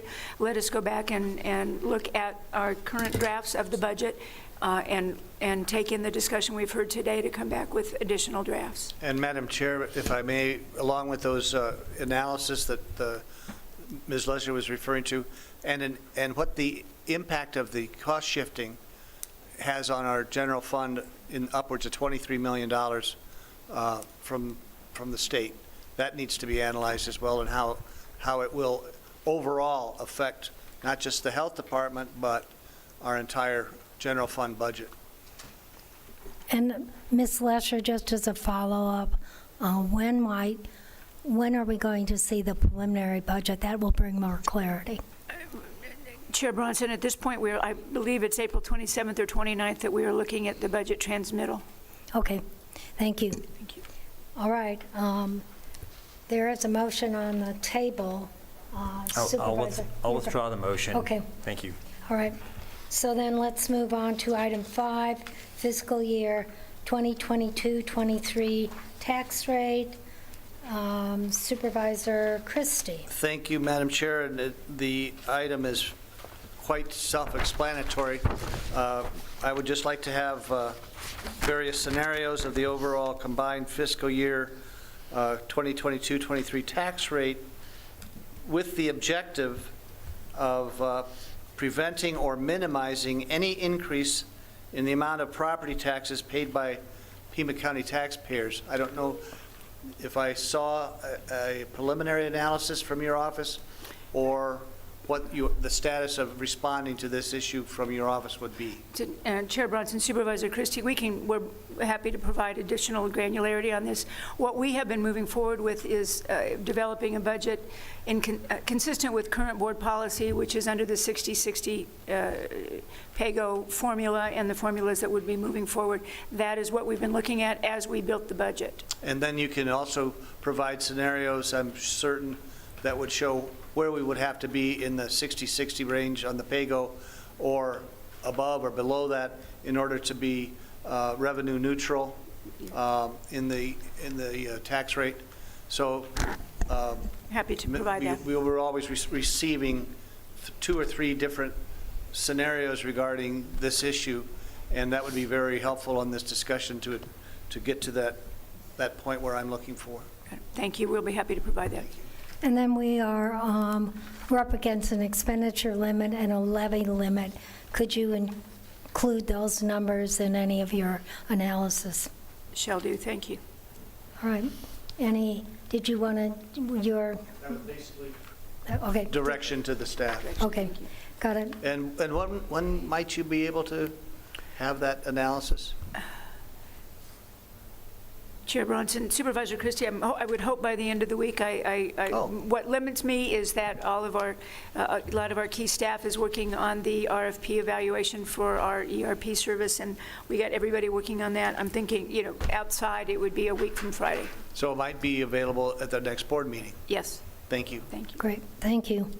All right, let's move on to item 6, differential water rate lawsuit. Supervisor Christie. Thank you, Madam Chair. I know the wheels of justice turn slowly. We've had a good relationship with Snell and Wilmer, being able to give updates, and I'm sure you're I'm aware getting some background noise. back there. Oh, okay. I'm sure everybody, particularly in the rural districts or the unincorporated areas of Pima County, have been very much interested in this situation, and because the wheels of justice move slowly, people think nothing is happening. And I did read your memorandum on the issue. Perhaps you can illuminate that a little bit better at this particular time, and at least let people know that something is happening. Chair Bronson, Supervisor Christie, yes, thank you. And I think the updates that were new in the most recent memorandum that we posted was that our attorneys on March 3rd did file a response to a motion to compel arbitration. That is where we've been looking at this point. There are arguments related to arbitration. On March 11th, the City of Tucson attorneys filed a response to the motion to compel arbitration. On March 29th, Judge Warner did rule on those, and did not rule, but he scheduled a hearing on those motions to compel arbitration. That hearing is the 7th. And I will be participating in that virtually, just as as the client representative, while our representatives from Snell and Wilmer participate in that motion. We hope to know something soon after the 7th, and we will continue to update the board and the public. Thank you, Madam Chair. Thank you. Thank you. Oh, sorry, Chair Brunson. Supervisor Hines. Thank you. And Ms. Lesher, do you know how many hours Snell and Wilmer has billed us so far, and at what average rate we are being charged? Chair Bronson, Supervisor Hines, I do know that. It is in memos. I don't have it in front of me. We'd be happy to share that with the board. Okay, thank you. Thank you. All right, if there's no further discussion, we'll move on to item 7, County Attorney's Office Victim Services Division. Supervisor Christie. Thank you, Madam Chair.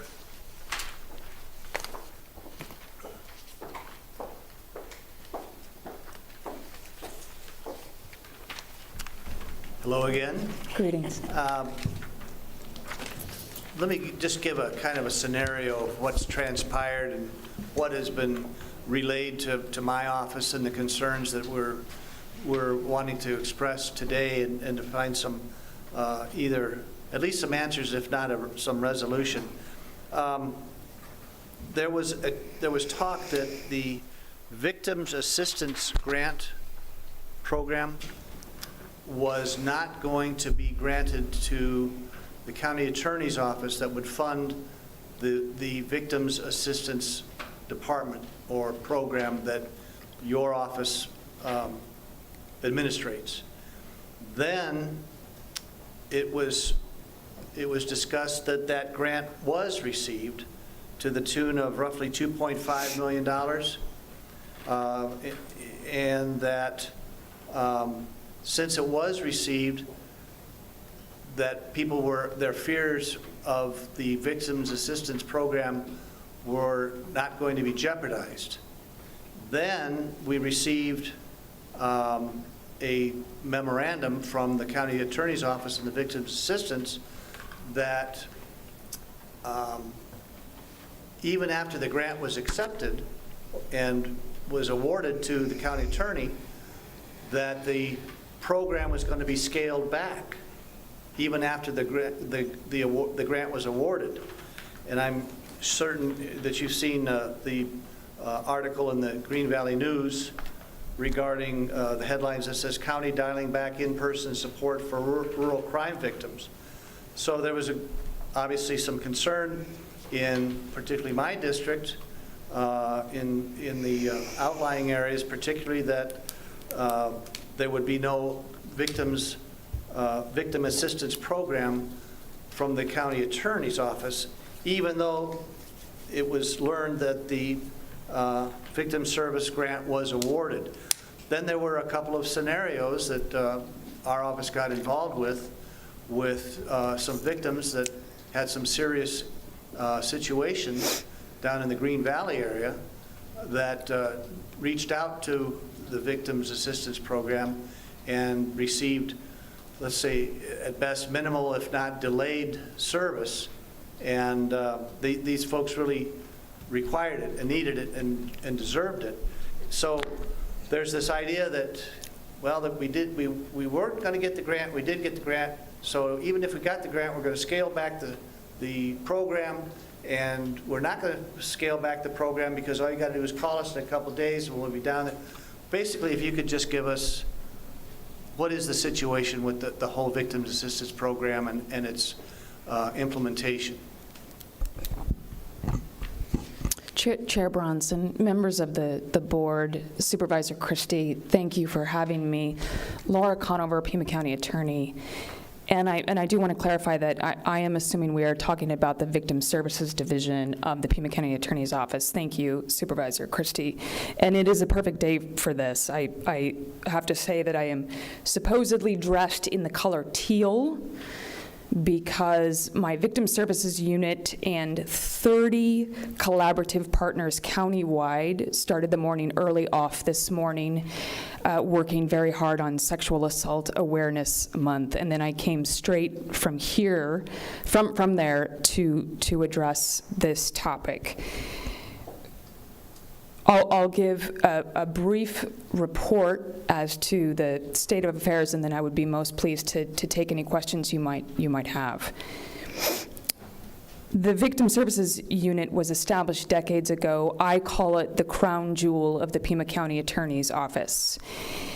In 2016, my predecessor desired to add services into what was considered the rural areas that Supervisor Christie is discussing now. She placed 2 victim advocates to the southeast in Green Valley and Sahuarita, and she placed 2 victim advocates in the Oro Valley and Marana area. After a year of that data in 2017, there was a data review, and it became clear that that was not an appropriate use of resources, and my predecessor scaled that down and kept 1 advocate in Green Valley and 1 up north in the Marana-Oro Valley area. I arrived in January of 2021. You may recall that there was a pandemic that perhaps still continues on today. It was pre-vaccine. We were experiencing a homicide spike. I inherited 145 open homicides, each one of which has an attached, assigned, active victim advocate tracking each one of those homicides for the benefit of that family. We then took on some 117, I believe, more homicides during the year of 2021. So it was incumbent upon us to do our own data review based on the pandemic and the homicide spike. We had 53,995 calls for victim services in 2021. I'll just repeat that number again. 53,995 calls for victim services in 2021. We had 47 court hearings between the 4 rural offices combined, 47 total. Those are called court accompaniments, where our victim advocate is with the victim at a court hearing, which of course is a planned event and can be driven to from anywhere in the city. Among the many responsibilities as the Pima County Attorney and in service to you, Supervisor Christie and the rest of the board, Madam Chair, I have to use resources wisely. I have to be a good fiduciary of the taxpayer dollar. So in reviewing, while every single call for service is critical, I had an advocate sitting for hours alone in an office in Green Valley with nothing to do, and I had homicide victims' families at the scene of a homicide waiting in town for an advocate to get to them. It wasn't an appropriate use of the taxpayer dollar. It wasn't an appropriate use of resources. We can and will and are continuing to serve our rural communities. We absolutely do. An advocate and a dog spent, one of our courthouse dogs spent a week in Sahuarita in trial just 2 weeks ago. We have another one coming up in a couple of weeks. There has been no interruption of services. And When circumstances allow, of course, I'm always going to be data-driven, and I'm going to come back to you each time. We'll look at 2022 and see what appropriate changes we can make in the future working together. When we talk about an advocate sitting alone in an office in Green Valley with nothing to do and with so much dire need countywide in this community, we also need to think about today as well.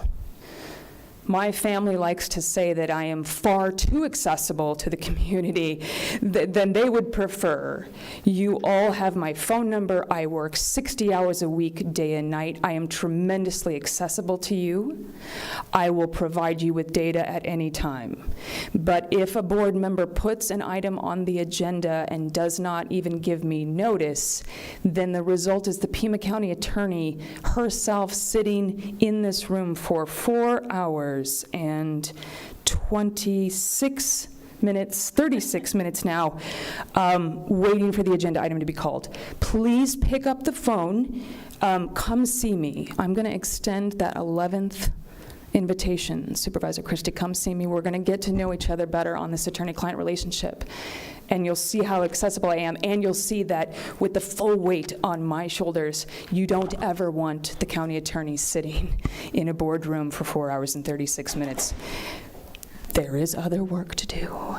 May I take any questions, please? Yeah, I Please, have to Madam Chair. echo some of Supervisor Christie's concerns, because District 3 is largely rural. We have homicides in Picture Rocks. We have serious domestic violence assaults in Robles Junction, in Arivaca, Ajo, and I understand how you have limited resources and you have to allocate strategically. I don't know if this is a conversation, this isn't a conversation for today, but how do we serve rural Arizona?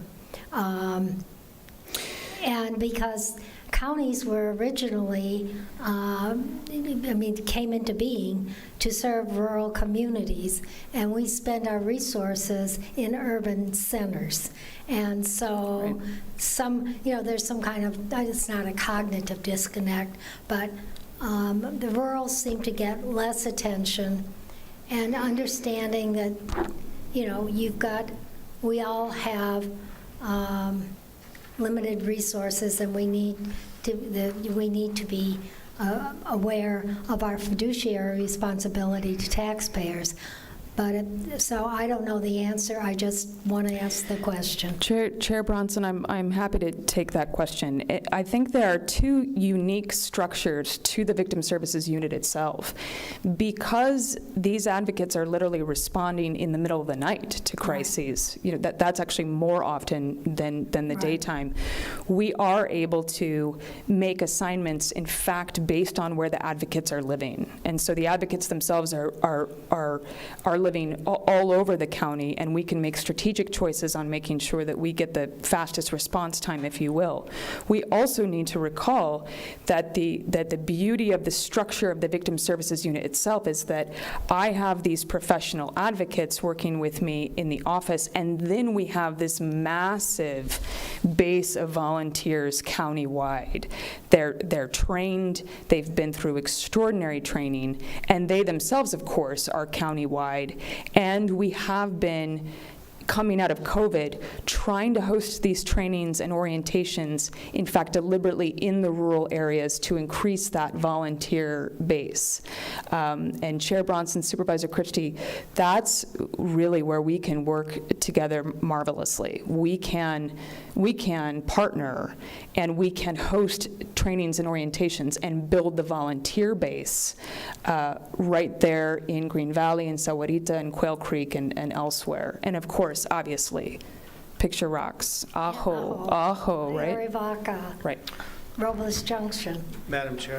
If you're going to do that, we'd be happy to work, if you work with our office, to try to identify community leaders who might be able to get folks to the trainings. That's right. Thank you. Madam Chair, I'm understanding, obviously, quite clearly your belief in responding to concerns of the community, and I applaud you for that. I'm doing the same thing. Great, that's right. I brought this up because of a serious concern expressed to me by the Justice Court in Green Valley. And I'm just doing my job, following up from a constituent concern, and then we did have an incident down there that kind of blew the whole thing up to the point where it needed to be discussed at this level. So I guess what I'm asking is you don't need to talk to me about the program and its effectiveness, because I've heard it and I've read your memorandum. But there are folks that don't feel that sense of response and service are being adequately carried out in certain areas. So I would ask that you reach out even more diligently to them and try to figure out exactly what their concerns are, address them, and discuss these with them, because it comes back to my desk, and I know you have a very busy desk too. So if we can go cut to the chase to where the problems exist and where the complaints are coming from, I think it will best serve both of us. Madam Chair and Supervisor Christie, I couldn't agree more. Of course, you have to listen to these constituent concerns. In fact, last week your chief of staff called, and I left a homicide victim meeting to make sure she got immediate answers to her question. And in fact, she learned at that point that the victim in question had been receiving services for 48 hours already before that.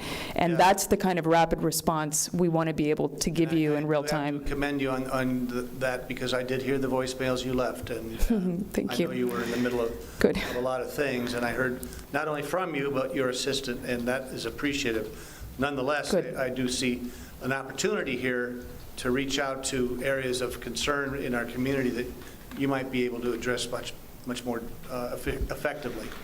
I welcome that. Thank you very much, Supervisor Christie. Chair Bronson, I think our county attorney brings up a really good point. Sometimes our offices are putting items on the agenda, and unless you're really paying attention to the agenda, our departments are trying to figure out what it is that we're looking for, if it would suffice with a report versus having someone here for a presentation. And so I don't know if that's something that's coordinated through the clerk's office, but to notify, because I don't want our county attorney or any of our other department heads that are super busy to be sitting here for 4 hours waiting to possibly be called to speak. I just don't think that is a good use of your time, of the resources in the county. I can't even imagine how many meetings you postponed and things that you had to do to be sitting here. And so that's really not a good use of any of our time. So I'm wondering if that's something that the clerk's office could coordinate to really verify with each supervisor's office. What is it that you're looking for? Do you need someone physically here, or do you just need a report? Because I think that that's come up a couple times where I look at an agenda item and I'm not sure what it is as a supervisor we're going to be talking about. It's just, a couple sentences about something, and I just don't think that's good. Anyway. Thank you. Madam Chair. Supervisor. Thank you. Supervisor Christie attached to this item an article that you've probably read from the Green Valley News, and the head of your Victim Services Division was interviewed for the article, and I'm quoting from it now. Ms. Rodriguez said, "Instead of regular in-person visits, Rodriguez said her team will spend the next 4 to 8 weeks transitioning to sending advocates to satellite locations only at the request of local prosecutors, working with staff to identify victims who may benefit from additional support." Number one, I wonder if you could give us an example of, or give us an overview of how that process would unfold. And number two, can anybody other than the local prosecutor request that kind of response from the Victim Services Division, and how would they know they could? Chair Bronson and Supervisor Scott, I'll take the questions in reverse order. Absolutely. Our unit is very accessible. We have a crisis line. All of our stakeholder partners know how to reach us in an emergency or otherwise for any services at all. That's law enforcement, that's the court, that's the prosecutor, that's the defense bar. Those are community leaders of any kind. And the first question, just to expand upon what my director, Virginia Rodriguez, is saying, is that instead of empty office hours, where someone is just sitting to see if anyone comes in with a question. We're wanting it to be a needs response. We want to send an advocate based on an actual request for service. We really, at least for now, we need to get away from sitting in an empty office when we can use those advocates, and what we have done is assign them to additional felonies up here in the service demand area. I will add one more thing, and this is really critical for all of you, is that in making this change as well, I believe we have assigned now what's called a victim advocate lead to those two rural areas, meaning that you're now getting my highest level expert to be responsible for that area rather than an entry level advocate. So that's an improvement we look to make in this what we hope is a temporary restructure. Thank you, Sarah. Thank you very much. All right. Anything further? Go forth and do stuff. Guys, I avow to make up the time, most certainly. Okay. My best to you all. Bye. All right. Items 8 and 9, County Attorney anti-racketeering of revolving funds. And then contracts and awards, procurement item 9. If nobody wishes to divide the question, I'll move those items. Madam Chair, Oh, and 10. Oh, you do. I wish to be able to vote on number 9 separately. All right. I'll move items 8 and 10. Second. Motion and a second. Any discussion, any objections? Hearing none, motion carries. Moving on to item 9, I'll move the item. Second. Madam Chair, I am voting against this item because basically it's taking money and putting it into a center specifically for what was initially COVID issues that really have gone by the wayside, and it seems that that the money is now going into other areas than what it was designed for. And again, the old adage of mission creep and a never-ending program. So I'll be voting against number 9. All right, I'll call the question. Any objections? I object. One objection. Any further objections? Hearing none, motion carries 4-1. We now move, well, we've got the liquor license. Let me get back. Okay, thank you. Item 11, this is a hearing liquor license, job number 181365. If there's no one in the audience who wishes to address us in opposition to this item, I'll move the item. Second. And close the hearing. Second. Motion and a second. Any objections? Hearing none, motion carries. We now move on to addendum 2, which is the executive session. Move to convene in exec. Madam Chair? What? I heartily disagree with going into executive session on this issue. The reason we are in this situation at this particular point is because so much has been conducted behind closed doors that it's led to this feeling that things are getting done in a surreptitious manner. And by going into executive session, we're just promulgating that whole feeling in the community that things have been dealt with secretly, and that certain deals and concessions have been made secretly, and that the whole issue that surrounds these items has been done in secret and behind closed doors. And I am strongly urging that we have this discussion here and now in public so the public can hear exactly what transpires, and there's no more conspiracy theories or feelings of being led down the primrose path by all sorts of issues that have cropped up as a result of these two items. And I urge my colleagues not to go into executive session and to stay out here and discuss it in the public realm. What's the pleasure of the board? I'd like to move to go into executive session. Second. Okay, motion to move into exec. Objections? I object, but if we go into executive session, I will go in because that's the only way I'll know what's going on. All right. If there are no objections. I object. Well, you object. If there are no further objections, we'll convene in exec and reconvene in regular session at the conclusion of exec.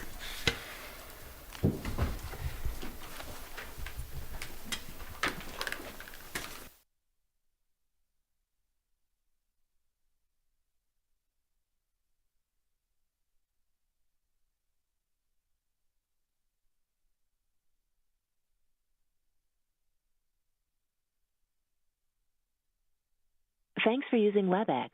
Visit our website at www.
reconvene the regular session for Tuesday, April 5th, 2022.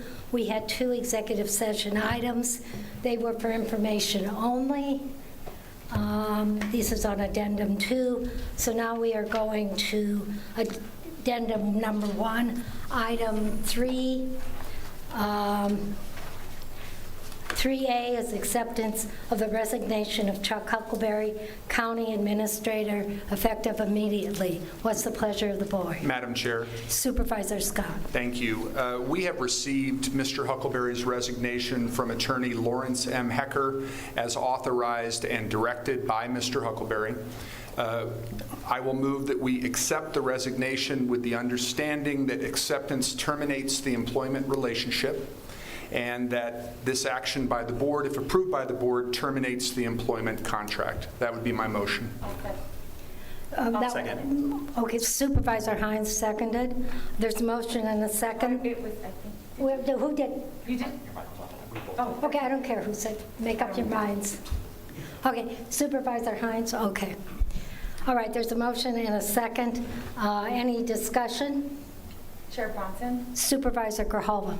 I just want to make the statement that I would like to thank Mr. Huckleberry for his service to Pima County, that he's was an employee for 44 years, and I personally wish him nothing but the best in his retirement and hope that he continues on his path to a full recovery. I think we all echo those sentiments. Does anybody else want to make a comment at this point? Madam Chair. Supervisor Scott. I don't think that there are many people in the history of this state who've had more of an impact on the betterment of their region or the people who live there than Chuck Huckleberry. He's a hometown boy, and he has made his hometown a better place to live, work, and raise a family through decades of selfless service on behalf of the people of this county, and we all owe him a tremendous debt of gratitude. All right. Madam Chair? Supervisors. It's well known that Mr. Huckleberry and I had numerous and profound differences over policy over the last 5 years.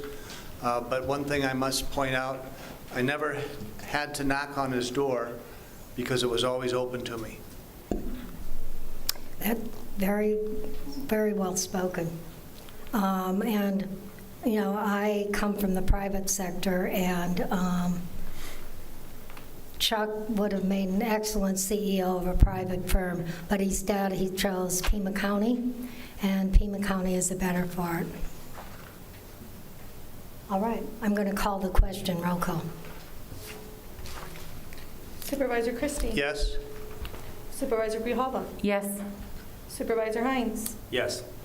Supervisor Scott? Yes. Chair Bronson? Yes, motion carries unanimously. We move on to item B, appointment of Jan Lesher, Acting County Administrator. What's the pleasure of the board? Madam Chair? Supervisors. I would like to amend the item or to offer a substitute motion. No, motion. I beg your pardon me? Are you going to offer a motion? I'd like to offer a motion. Okay, offer. I move that Acting County Administrator Jan Lesher be reassigned to Interim County Administrator until such time as the county, through its Board of Supervisors, has had the ability to conduct an application process of filling the county administrator's position, now vacated by the resignation of Mr. Huckleberry. The application process will begin with accepting current county employees and expanding it to a regional basis if necessary, and as a last and least desirable resort to a national search. Is there a second? Chair Bronson. Supervisor. I would like to offer a substitute. Well, is there a second first? Oh, I guess we don't have to do that. There's no second. Motion dies for lack of a second. Supervisor Hines. Then I would move that this board makes Jan Lesher County Administrator. Appoint Jan Lesher as Appoints county. county, yes. I'll second that. There's a motion and a second on the floor. Any discussion? Chair Bronson. Supervisor Grijalva. And so we're going to schedule another executive session to discuss details of contract and all of that at a future meeting. Is that correct? So we're going to negotiate that contract at a later date. I don't know that we negotiate. A process will occur. Yeah, the process, okay. I just wanted to make that public statement since I'm assuming people might want to know, what the contract language is, and at this point we don't. And I'm just going to ask our county attorney, Mr. Brown, is that satisfactory? Is that, Ms. Supervisor Grijalva's language is, in terms of the executive session, are you comfortable with that? Chair Bronson, Supervisor Grijalva, if an executive session is needed, one of you can certainly put it on. Thank you. All right. Thank you. All right. There's a motion on the floor. Is there any discussion or further discussion? Madam Chair. Supervisor. I could not be more proud to vote in favor of Ms. Lesher's appointment. I know that the days since October 23rd have been extraordinarily difficult for her because not just her boss but her friend was grievously injured, but she has stepped in to the role that we have called on her to fill with extraordinary integrity and dignity and her usual formidable work ethic. So I'm very proud to support her appointment. And just not only her work ethic, but, she gets her steps in too, so she stays physically active. All right. There's a motion on the floor. If there's no further discussion, roll call. Supervisor Christie. No. Supervisor Grijalva. Yes. Supervisor Hines. Yes. Supervisor Scott. Yes. Chair Bronson. Yes, by your vote of 4-1, motion carries. And finally, if there's no objection, this meeting stands adjourned. Congratulations. Our condolences.